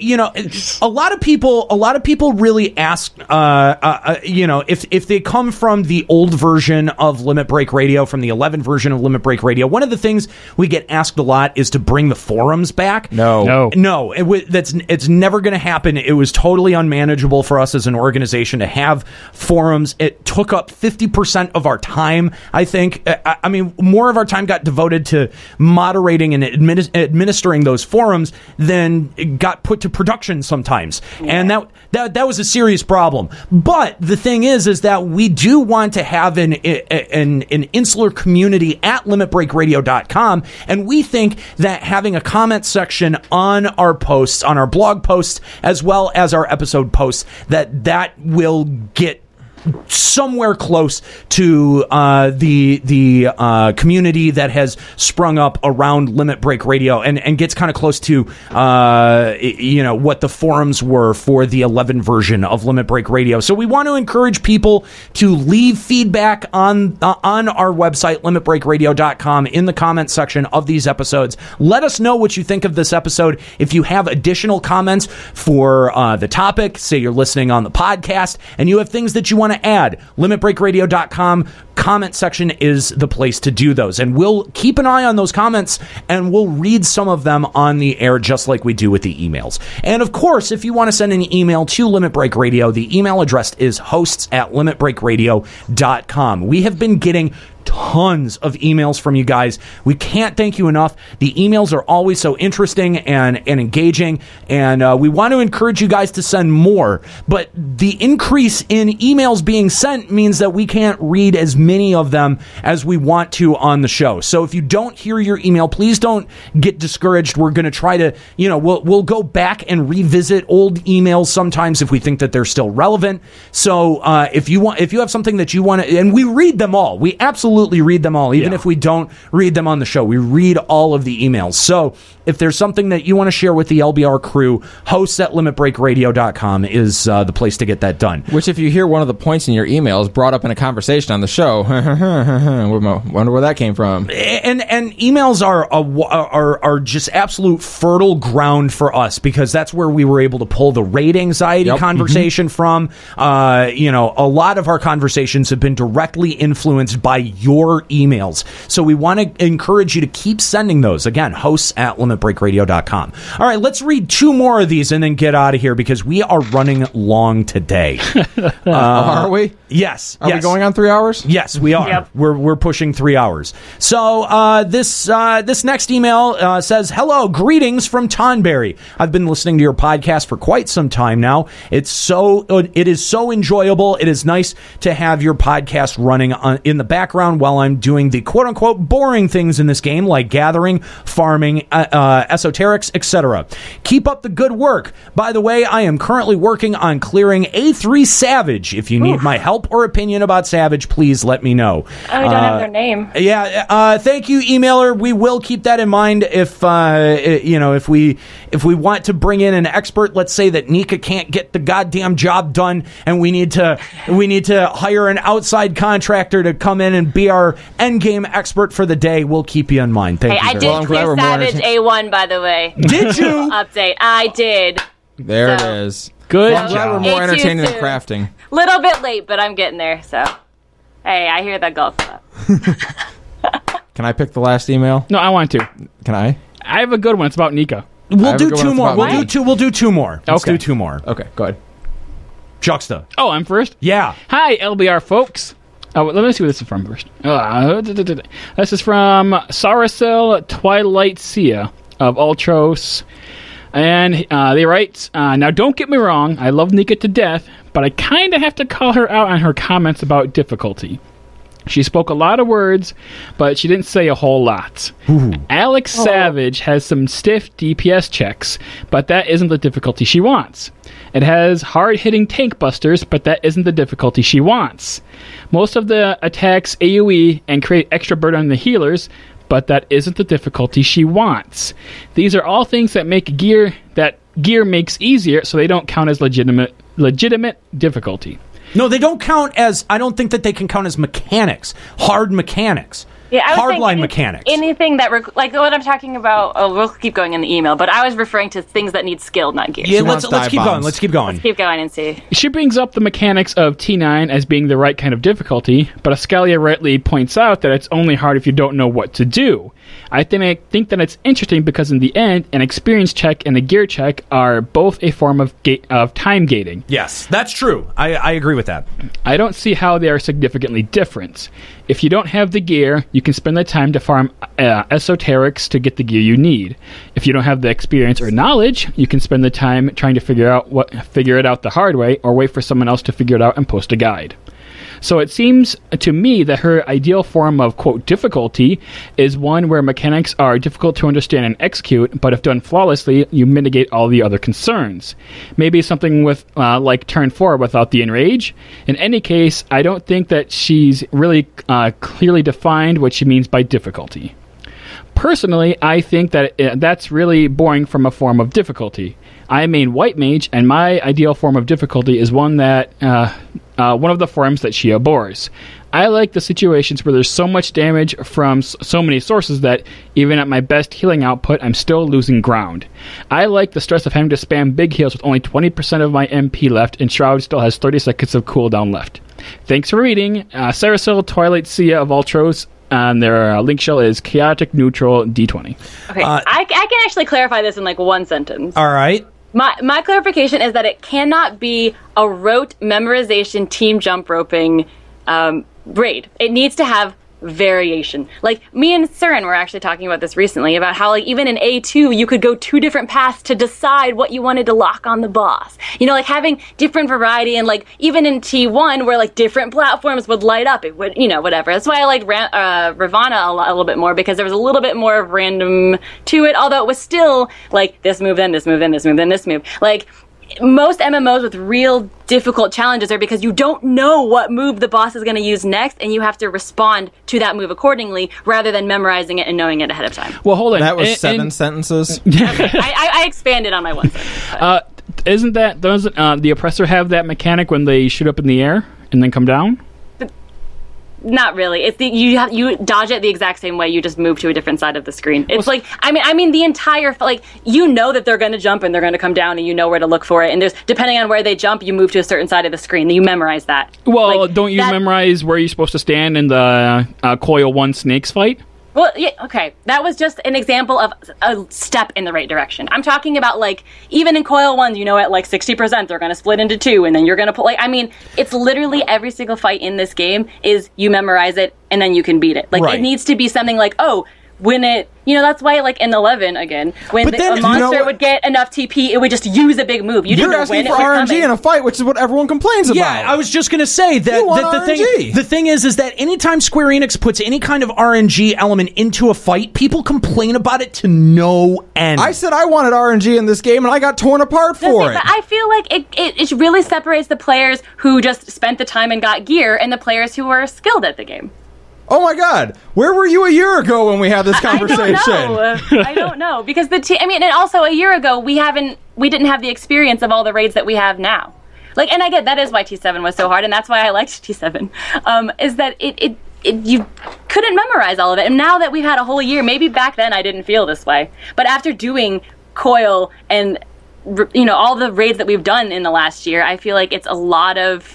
That's all it is. My vindication comes like 18 months later. Well, Sweet. Here's the thing, and I've actually been thinking about this myself. Is, you know, we talked last episode about you know, which roles might feel raid anxiety the most, and one of the things that I had said is that early on in the development cycle, when a raid first gets released, that DPS feel that anxiety way more than a tank or a healer, because you need absolute 100% great, flawless DPS rotations that you know, that you can start to flub, and that you can start to you know, that you can start to not have to do as razor line perfectly to get the same DPS output, and so therefore your DPS skill check gets less and less and less with the greater threshold of skills on your armor.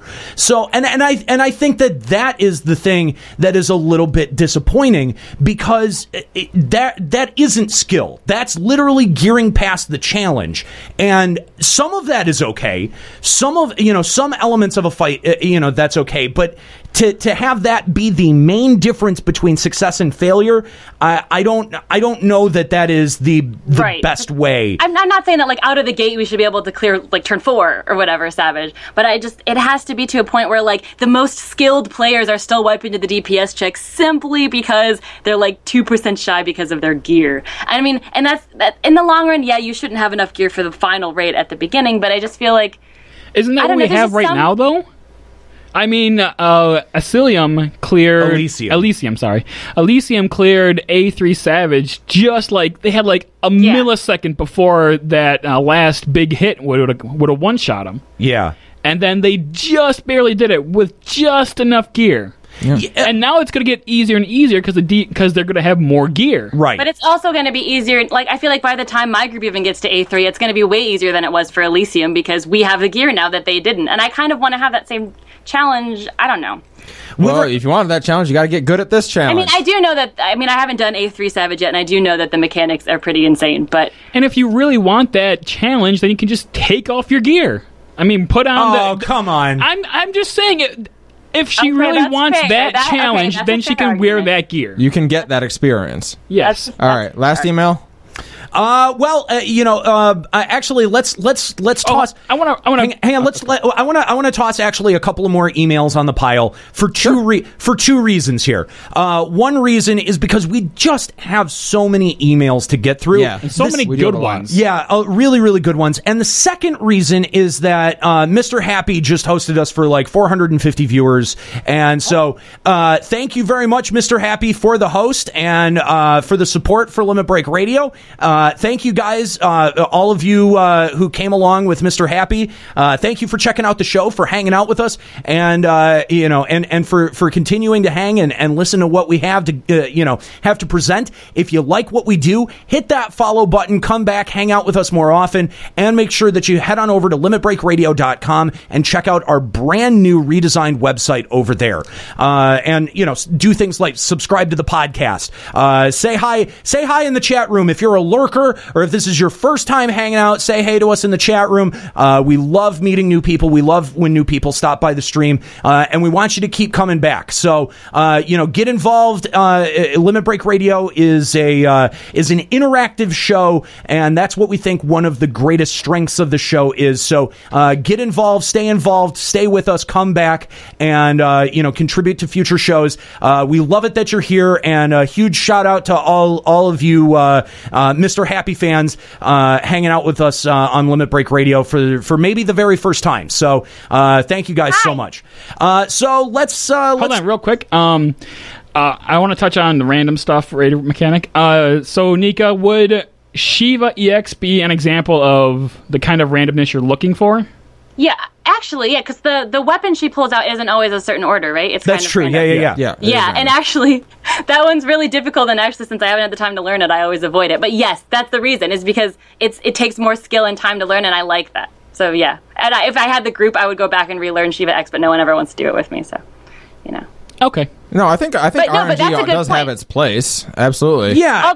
Although still, when you pull out the weapon, each time she pulls out a weapon, she has two moves she's going to do in a certain order every time. So it's still, everything's But imagine if they had thrown like 4 weapons into that. You know what I mean? Like, and she could pull out any one of the 4. Yeah, like, there's ways to do that and it's not always obvious. Like, whatever you have to pay attention to the character model to know what she's going to be casting. That was actually a pretty unique mechanic, and they just I felt like they were like, well, if we put more weapon forms in there, that it might get weird or something, you know what I mean? But I elements like that, yeah, I think are really good and add a bit of a dynamic aspect to encounters like that. You just don't want to get to the point where you can do the fight blindfolded. Like, you should always have to be able to take some form of input off the screen and process it. Yes, right. Some of it can be scripted, obviously. Like, the entire fight was RNG, it would get really annoying really fast. Yeah. But having some aspect to it where if you were that kind of person that could memorize the times in your head and close your eyes and know exactly where to go, that shouldn't be what's happening. Yeah. So I think there should be enough random. I think there's a YouTube of some guy out there doing a Titan hard mode completely blindfolded. Absolutely. Just because he knows exactly how everything's going to go. Yeah. Because I Titan believe hard it. mode as a tank. I believe it. All right. Juxta, why don't you take this next email?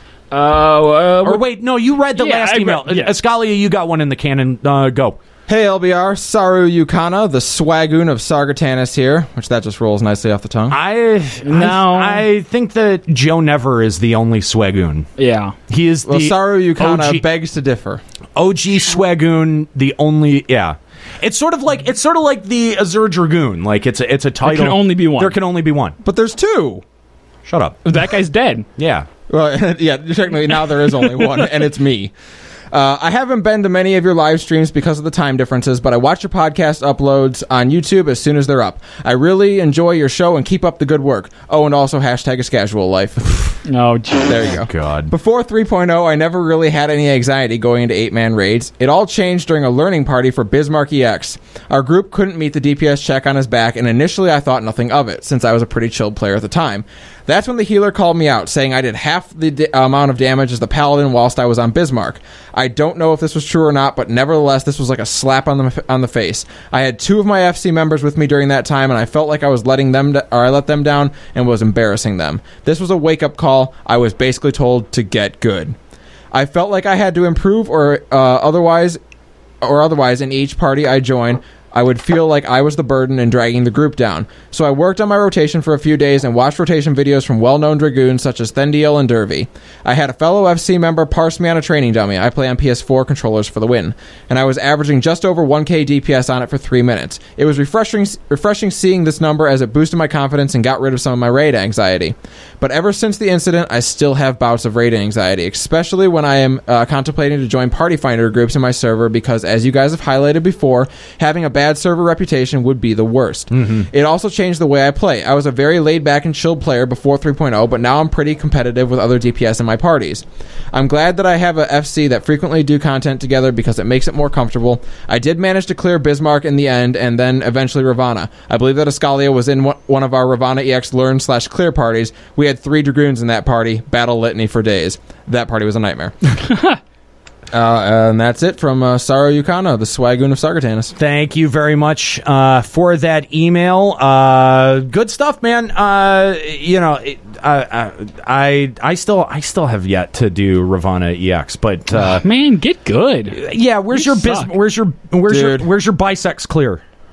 Where's your bisex clear? It's over there. I'll help you guys because I still need the card, so just let me know when you want to do them? You scumbag! You know how many times I was like, oh my god, this is horrible, and you're just like, oh, yep, that sucks. So I'm always busy when you were talking about it. You scumbag! Like, catch me when I'm not raiding. Man, this is what you get for being part of Team Nikalia. The Nika half just leaves you in the dust. I love you, Ascalia. All right, let's take our next email here. Hi, LBR, longtime listener, first-time writer into your talk shower. Your discussion about raid anxiety was awesome. The feedback from that guy with the soothing, wonderful voice with the was fantastic. That was Zaki from Excalibur. There was a point that was brought up about having confidence in yourself to get through the content, and it's quite accurate. So let's take a step back and figure out where this lack of confidence comes from. As a hashtag pug hero, I can tell you that I've come across a wide variety of players, and this is an observation that I've made. People whose stress are either lacking in the skills department, sucking at one's job, or lacking in the knowledge department, knowing the fight mechanics, or you're simply awestruck of the gorgeous sexiness that is Samus Rageborn. It is important. I think it's important to figure out which department you suck at and work on that. If you suck at your job, I have to reiterate, hashtag get good. Learn your job. Muscle memorize the rotation. Get a parser. Practice your DPS on the dummy. And I mean the practice dummy, not juxtaposition. Yeah, don't hit me. Until you reach the acceptable level of DPS that is expected of you. If you're lacking in the knowledge department, then make it a point to learn it fast. How do you learn it fast? Here's my suggestion. Pretend you're teaching the fight to somebody else. See the mechanic, make a mental note, recall a simple reminder cue each time you play through.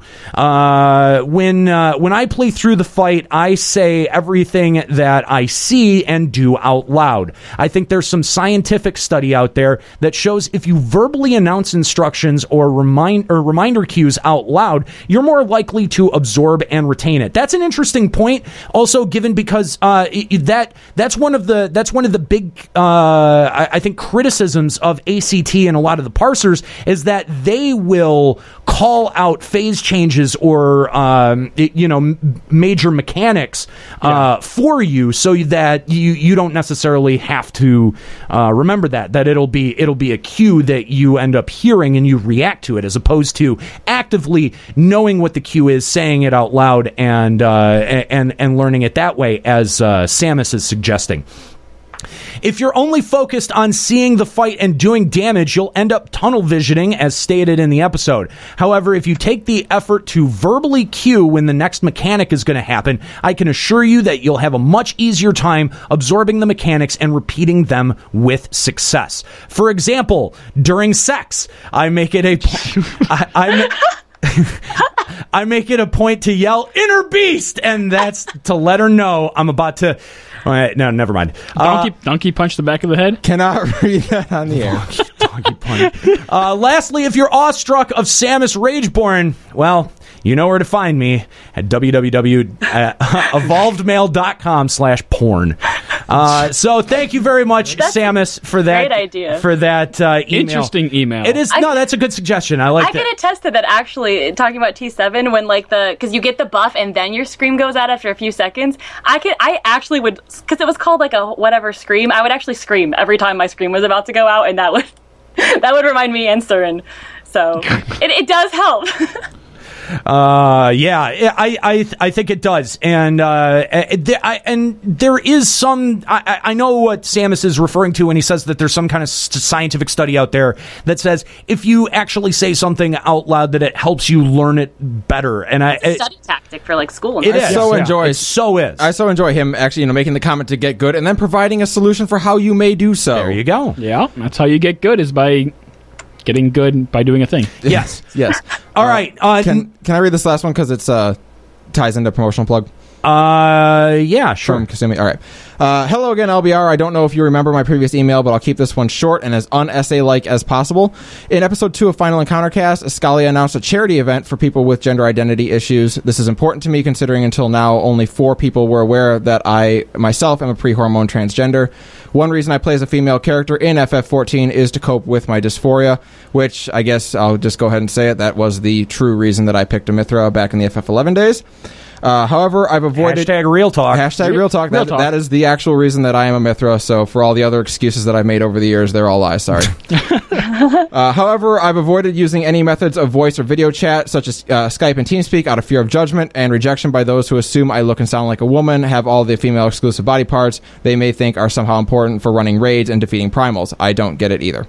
What are your opinions on the involvement of LGBT players in the FF14 community? Is there too much hate, too much pride? Should identity outside of the game affect the dynamics of players within the game? And for Ascalia, how has your identity been responded to in the community, and do you think others with gender identity issues should be more or less open about it within the game? Thank you all again for taking the time to read this email. Still a big fan of all the discussions and opinions on both Final Encountercast and Limit Break Radio, and even all the saltiness it provokes. I'm also very glad to see the followers and Patreon donor count skyrocketing, as you all deserve the recognition. I look forward to tuning in every week for more. Sincerely, Kasumi Cascade of Lamia. Thank you very much, Kasumi, for that email. And Ascalia, I'll let you respond to this in just a second. But thank you so much for shouting out Final Encountercast. If you haven't had a chance to check out that show, head on over to finalencountercast.com. I had sort of set this one aside in my head. Just I saw the opening and thought that we might read this on Final Encountercast. But Ascalia, as you do have your event coming up, yes, this is pretty important to read on the show today. So.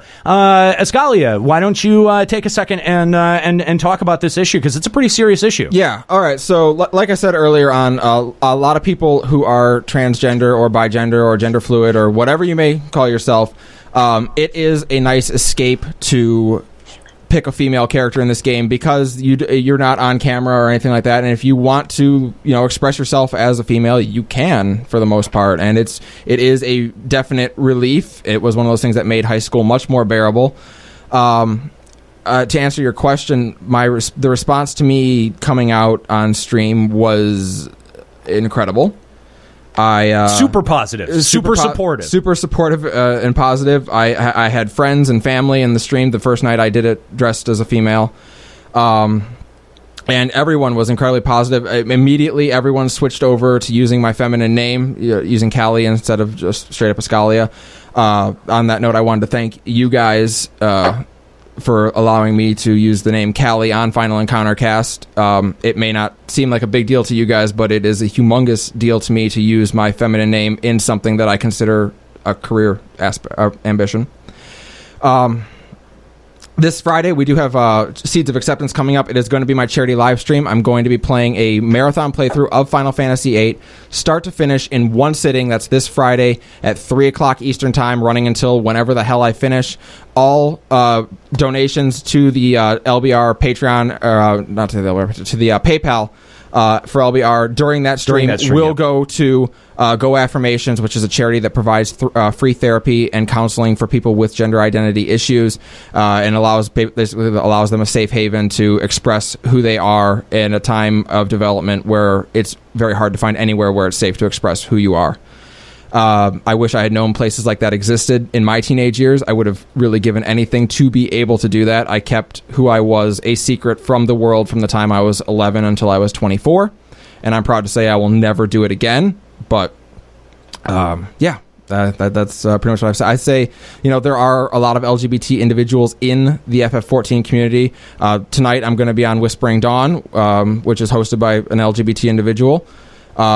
Just anywhere you look, a lot of different podcasts, they have LGBT individuals. I think they do a great job contributing. And I think this community, we've said it before here on Limit Break Radio, bar none, Final Fantasy XIV has one of the greatest communities in the world. Limit Break Radio especially has one of the most outstanding fan bases I have ever had the privilege of being able to work with. I could not do what I do without you guys, and without you guys here in the room, and Unica, of course. It's incredible. Thanks, Escalia. We appreciate that perspective. To kind of address your question about getting on voice chat, I clearly this is not an issue that I've dealt with firsthand. I do have friends that have dealt with issues like this, and I do know from my experience talking to them that it doesn't matter which way you're doing a gender conversion, that your voice ends up being a huge source of being self-conscious. It's one of the the sort of defining factors that you can't get that far away from it. Your voice is sort of, your voice is kind of who you are. Yeah, you can affect a voice. We all can affect our voice and change, put on an affectation. Right. But I think that's totally different. And I totally, the reason that I say this is because I don't want to downplay your struggle. Your struggle is really real, and it is really common, in terms of other people that struggle with this as well. You're not alone. That's my point, is that you're absolutely not alone. And I've listened to fascinating discussions about quote unquote having a quote unquote gay voice, and men who are straight or pride themselves in their masculinity, who have a what is traditionally considered a very feminine voice, and how how self-conscious that can make them. And it's a real issue. And the only thing that I think I can really encourage is to be comfortable with yourself and who you are, and showing that to other people, because I think you'll end up being really surprised by how open and receptive people are. There are always dicks. Yes. There are always assholes. There is always someone who's going to try to tear you down for who you are, what you believe, what you think, how you express yourself, okay? But if you know who you are, that's the important thing. If at the end of the day, you can look at yourself in the mirror and you're confident in who you are as a person, that's what's important. That's what we all seek. Right. I struggle with self-esteem. I know that that's probably hard to believe for some people because I host a podcast, but I do. I am my personality is really introverted. I'm kind of a shy person on a one-to-one level. I push myself to be able to do things like the show and to do things like broadcasting, but it's a performance. It takes a lot out of me. And, I understand what it's like to have people see you in one way and have it not necessarily be the way that you want to be seen or who you are. To anyone out there afraid of doing the voice chat or anything like that, just, you are way more afraid of revealing who you are than anyone else is of hearing it. Like your true friends and the people who matter will stick by you. Yep. You do have to be willing to learn who your true friends are. Yep. Because some of them will surprise you. But you're more afraid. I've had 2 instances of something really shitty happening over my gender identity. One in real life and one on Twitch. And it's just that's 2 instances of the thousands of people that we interact with via Limit Break Radio, via Twitch stream, just via our real lives. Like 2 instances of bad things happening, and the 2 things stick out. You remember them, but for the most part, you be you and you be happy with you. And most people are just giving me like, good for you, dude. Yeah. And that telling my brother was the scariest moment of my life. Like, bar none, telling my brother the scariest moment of my life. And his reaction was literally like, sounds cool. Do you like do makeup and stuff? And I'm like, yeah. He's like, we should go get makeup sometime. Oh, okay. Well, apparently that's all that was. Yeah, and I mean, I think from the other side, if someone tells you, your reaction is a big part of this. Yeah. You know, like if they're telling you, there's a reason that they're telling you, and being supportive is the most important thing. Being supportive of somebody that you care about is the most important thing. And like I've watched people give reactions like, yeah, okay, that's cool, like whatever, you want to go get pizza now, and and sometimes that's also a difficult reaction to accept. Because it is a very kind of defining moment in somebody's life, and they're choosing this moment to. And it's also like extremely hard for them to come out to you. So if it's like you're just like kind of playing it off, it's also if you're just nonplussed, it's like you sit there, you because that person's gone through the ringer trying to get up their courage to come out and and have this conversation. Then you just kind of blow it off. You're like, no, this is kind of important. Like, like I'm glad you're not like freaking out and like not wanting to be my friend anymore. Right, but like. Something. So something, yeah. So. But for the most part, people are going to be cool. And if people start questioning what you are when you show that you're uncomfortable with it. That's what I've learned. If you are comfortable and confident with who you are, hardly anyone's going to say anything. Yeah, I think that's those are the only pieces of advice that we can offer you. Yeah. Ascalia obviously having the context for an issue like this far more than someone like me, and I readily admit that I don't have the context, but I have the empathy, and I think that's always something to keep in mind is empathy. Let's you know what, we've only got a couple of more emails here. Let's just finish off the lot. Why not?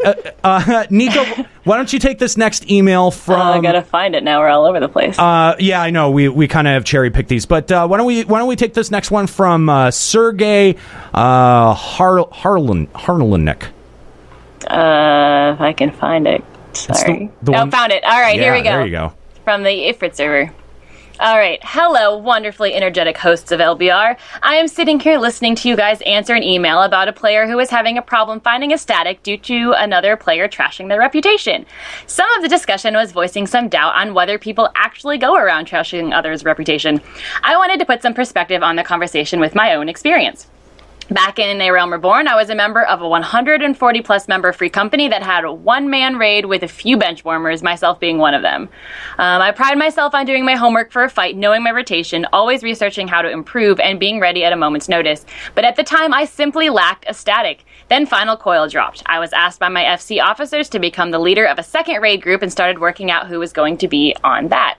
This is where things got ugly. Some of the members of the first raid began displaying elitist behavior, purposefully scheduling raid conflicts between the two groups, and then started to treat Raid 2 as benchwarmers again. It came to an insulting head when first raid got to T13. These players had seen me perform in T9, 10, 11, and 12 and not get carried. So when I knew they were going in again, but their caster had to bail, I piped up that I was ready and able. I had done my homework, watched POV videos, read forums, etc. I got the response of, sorry, but we actually want the clear. Wow. I said nothing in response. I sat there, and I took that as a sign that all of my clears were carries. I wasn't a decent player. Luckily, my FC leader called his fellow raiders out on their comment, and they were at least able to squeeze out an albeit half-assed apology. But this was the end of not only the raiding groups, but the entire FC went into a tailspin and was dissolved not even a month later. The original antagonist left first, slowly peeling off members to their newly formed FC. I held out as long as I could, but when my friends went due to lack of able players in the FC, I reluctantly jumped free companies, hanging my head in shame. Right off the bat, I got lip service that the past was the past. It only took a month for that to dissolve. In one fell swoop, the douchebags pulled us into a party, told us they wanted us to leave the free company. When asked why, they never gave us a straight or honest answer. Then began the kicking. Not just from the free company, but then went to any Linkshed leaders that we happened to share membership with and got us kicked from those. These power-hungry, sneaky, and terrible people were people I used to look up to and respect. Now they were flexing muscles and destroying my ability to play a game I love. When the dust settled, we who were kicked formed a new FC. We are small, but we are mighty. We are currently gearing ourselves up for our first Faust fight and enjoying the game again. My point in telling you my experience is that while they don't make up the majority of this community, there are players out there who will seek to damage your ability to play this game we love. Also, sorry I was winded about this. I tried to be brief. Love what you guys do. Keep up the good work. Sergey Harnlich of Femfrit server, not Ifrit. Sorry. Thank you very much for that email. Great points there. There are people who will seek out to destroy your reputation, just like there are people who listen to the show that want to try to harm my reputation by going through my Lodestone page or my FFXI my FFXI auction house page to see what I have accomplished or what I haven't as a player. Look, I mean, like there are a lot of situations where people come up against friction. I just experienced this myself, where I got ejected from my raid group for leaving at 10 o'clock after some shitty runs to go work on the Limit Break Radio episode that was going to come out at midnight. So that's really cool. Like, obviously you guys in the chat and listening to the show will be able to appreciate, like, oh yeah, you had to go work on the show. Duh, it's a Nero from Limit Break Radio. But this joyless asshole decided to just boot me from the raid group and not even consider the fact that I had some other shit that I had to work on. And you know what? Fuck it. It in the end, it doesn't matter. Okay, but to be fair, you were. I mean, it was like a hard progression static. I mean, you were. Oh no! They were struggling on Alex normal content. So wait. I'm sorry. I thought you said that they were on like Alex Savage and they were wiping on. Are you saying that they were wiping on Alex normal 4? A1? No, A1. They were wiping on A1 and giving up. And they were wiping on A4. I mean, honestly, like, it was for the better that I Did you thank that person? Found other things to do. But, I'm curious. The last email on the last episode talked about how those people would actively seek out to hurt their reputation. So now that this group kicked you, though, are they, like, putting up horrible party banners about you, like, don't invite a Nero to the group, he's going to leave? No, they haven't. And the reason is because I do this show. You can't. Nobody has a larger platform than Limit Break Radio. Like, if you're on Sergeant Tannis, you think you have a larger sounding board than we do? Bring it. If you think you can hurt my reputation any more than the Salted Earth episode did, I invite you to try, because I don't think you can. You can't waste my time, because my time is worthless. Any goodwill that I had gained in Nika's Static, who was going to help me out with things that I was apparently stuck on, I lost on that episode. They are not willing to give me their help with anything, apparently. So I'm not afraid. That's the other thing, is that I'm not afraid to burn a bridge. I'm also not afraid to stand up for myself and say, well, this is the situation as it exists from my point of view. And you know what? There's two sides to everything. Unfortunately, what you're being bad at is you're being bad at convincing other people that you're not a piece of shit. And I understand that that's a pretty big mountain to work against, but we all, I think we've all had points in our life where we've come up against something like that. What do you do? Do you move on? Do you find new friends? I don't know. I don't know what the answer is. There's a lot of valid answers that you can that you can come up with on your own, but you know what, man? I just like to put out that being able to clear A1 normal is a requirement for being my friend. Well, that's what I was thinking. I was like, you know what? We're struggling at shit that I can clear, that I can one shot in a duty finder. Come on, this is really, really not boding very well. Okay, let's. We've got 2 more emails here, and then that will actually take care of all of our emails from this week. Wow. Holy shit!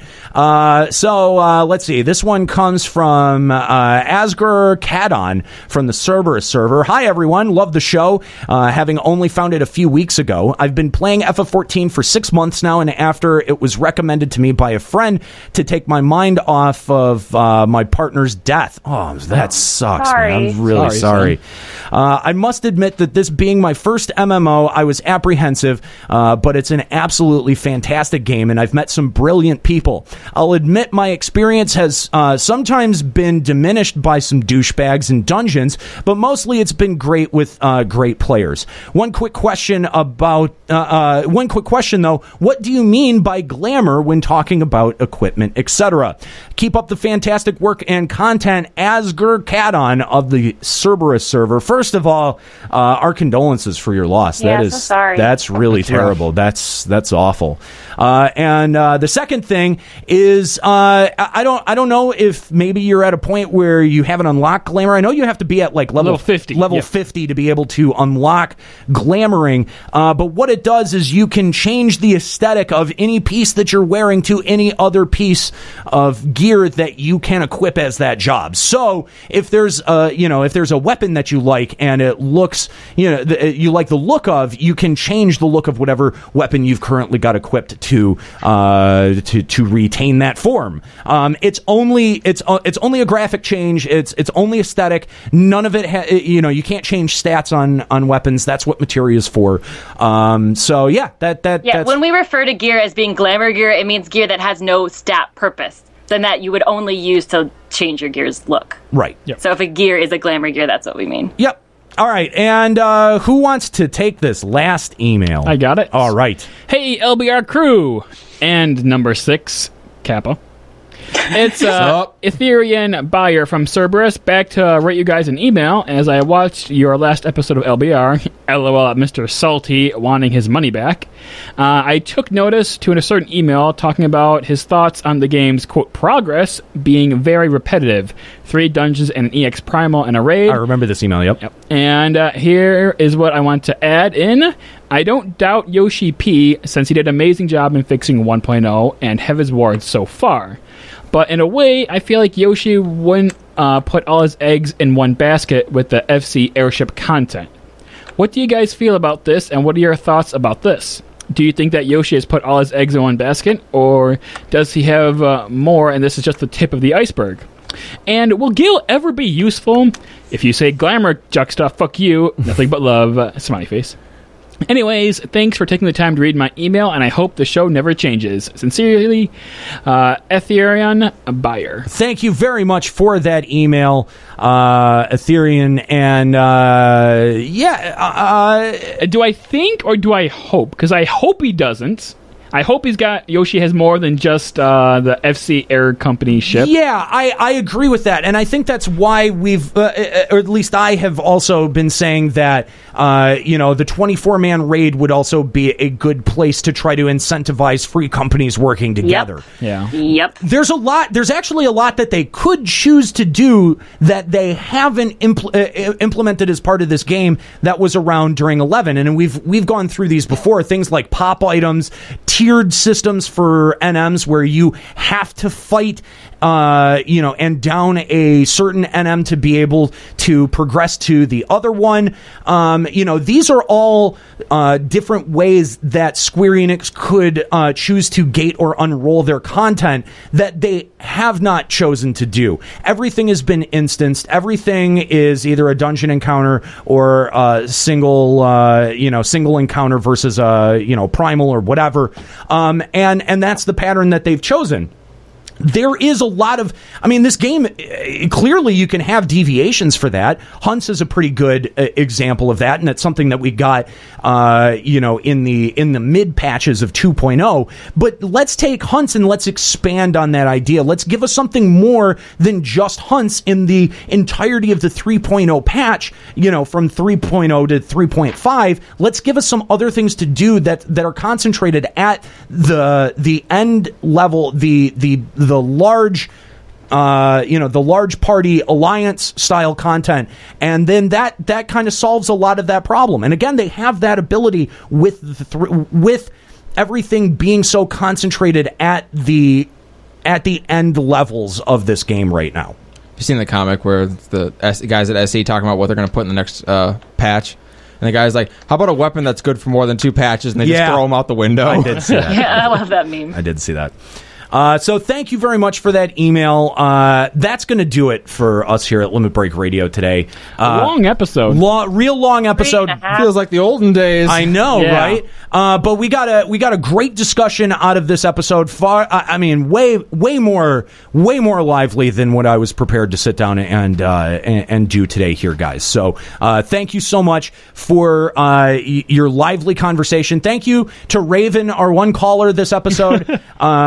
And we didn't even properly say goodbye to him. We didn't. We love you, Raven. We're sorry. Shout out to Raven. Of course, if you'd like to join us on the show, call in as a live caller. Well, tune in live at twitch.tv/Limit Break Radio. And if you're listening now, if you're one of the 383 people listening live right now, hit that follow button and you'll get an email. You'll get notified whenever we go live. And join us for all future episodes of Limit Break Radio. This is, of course, a weekly Final Fantasy XIV podcast that goes down here each and every Sunday at twitch.tv/Limit Break Radio. Usually we start around 2 o'clock, but to accommodate a certain ninja's work schedule, we went a little bit earlier today at noon. And if you want the most up-to-date scheduling info, make sure that you head on over to our website, limitbreakradio.com, our freshly redesigned website at limitbreakradio.com, and that will give you all the information that you need to know about when the next show is going live. It's like, bam, right there on the front page. Bookmark it, come back. You can see if we're live in that moment or not. We've got comments, we've got new players, we've got all kinds of new stuff. Head on over to limitbreakradio.com, check that out, bookmark it, and check back with the blog if you want more specific timing information for exactly when these shows are going live. And then join us live on twitch.tv/Limit Break Radio and call in at 810-515-8715 or by sending a Skype message to the Skype account Limit Break Radio to be a live caller to Limit Break Radio. And of course, the new website and everything here, the entire show, the weekly show, that would not be possible without your support over at patreon.com/Limit Break Radio. Thank you guys so much for your enthusiastic support of Limit Break Radio. Your dollars make this show possible. It makes continuing to expand the show and expand our scope into Final Encountercast. It makes all of these things possible. And if you would like to join the 121 people that have already generously given to our Patreon page, head on over to patreon.com/Limit Break Radio and give whatever's comfortable for your budget. Even $1 a month will get you access to our special Green Room show that we're going to be recording right after this, as well as be able to support Final Fantasy XIV podcasting that you rely on each and every single week. Thank you very much to all of the Hap Army that ended up checking out the show, all of the Mr. Happy fans that ended up checking out the show as a result of his follow earlier. Thank you so much. Shout out to Mr. Happy. We always appreciate the support, and if it's your first time hanging out with us, hit that follow button, come back and hang out with us all the time. We're a really fun bunch. All right, that's going to do it for Limit Break Radio. I want to thank my co-hosts, of course, Juxtaposition, Kahlo Landis, even though he's gone, Escalia Ryumasa, and Nika Kayanian for their time and their effort today and recording episode number 25 of Limit Break Radio. Stick around. A mini Encountercast is coming up next here on twitch.tv/Limit Break Radio. That's going to do it for episode number 25. I'm Aniro. Keep listening.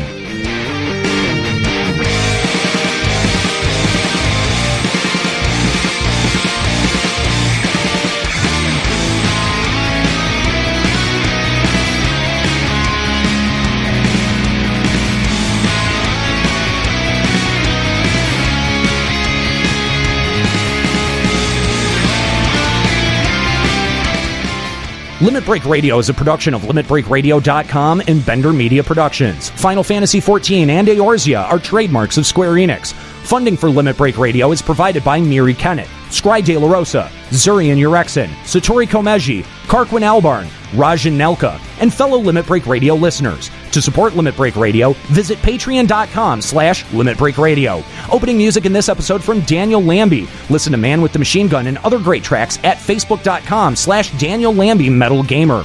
Closing music in this episode provided by Husky by the Geek. Listen to this and other great Final Fantasy XIV and video game rock covers and original music at facebook.com/Husky by the Geek. In-game graphics for Limit Break Radio's Twitch stream are provided by Diamond Multimedia. Check out their line of AMD graphics cards and other hardware at diamondmm.com. Limit Break Radio and its hosts are solely responsible for its content.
Thank you guys so much for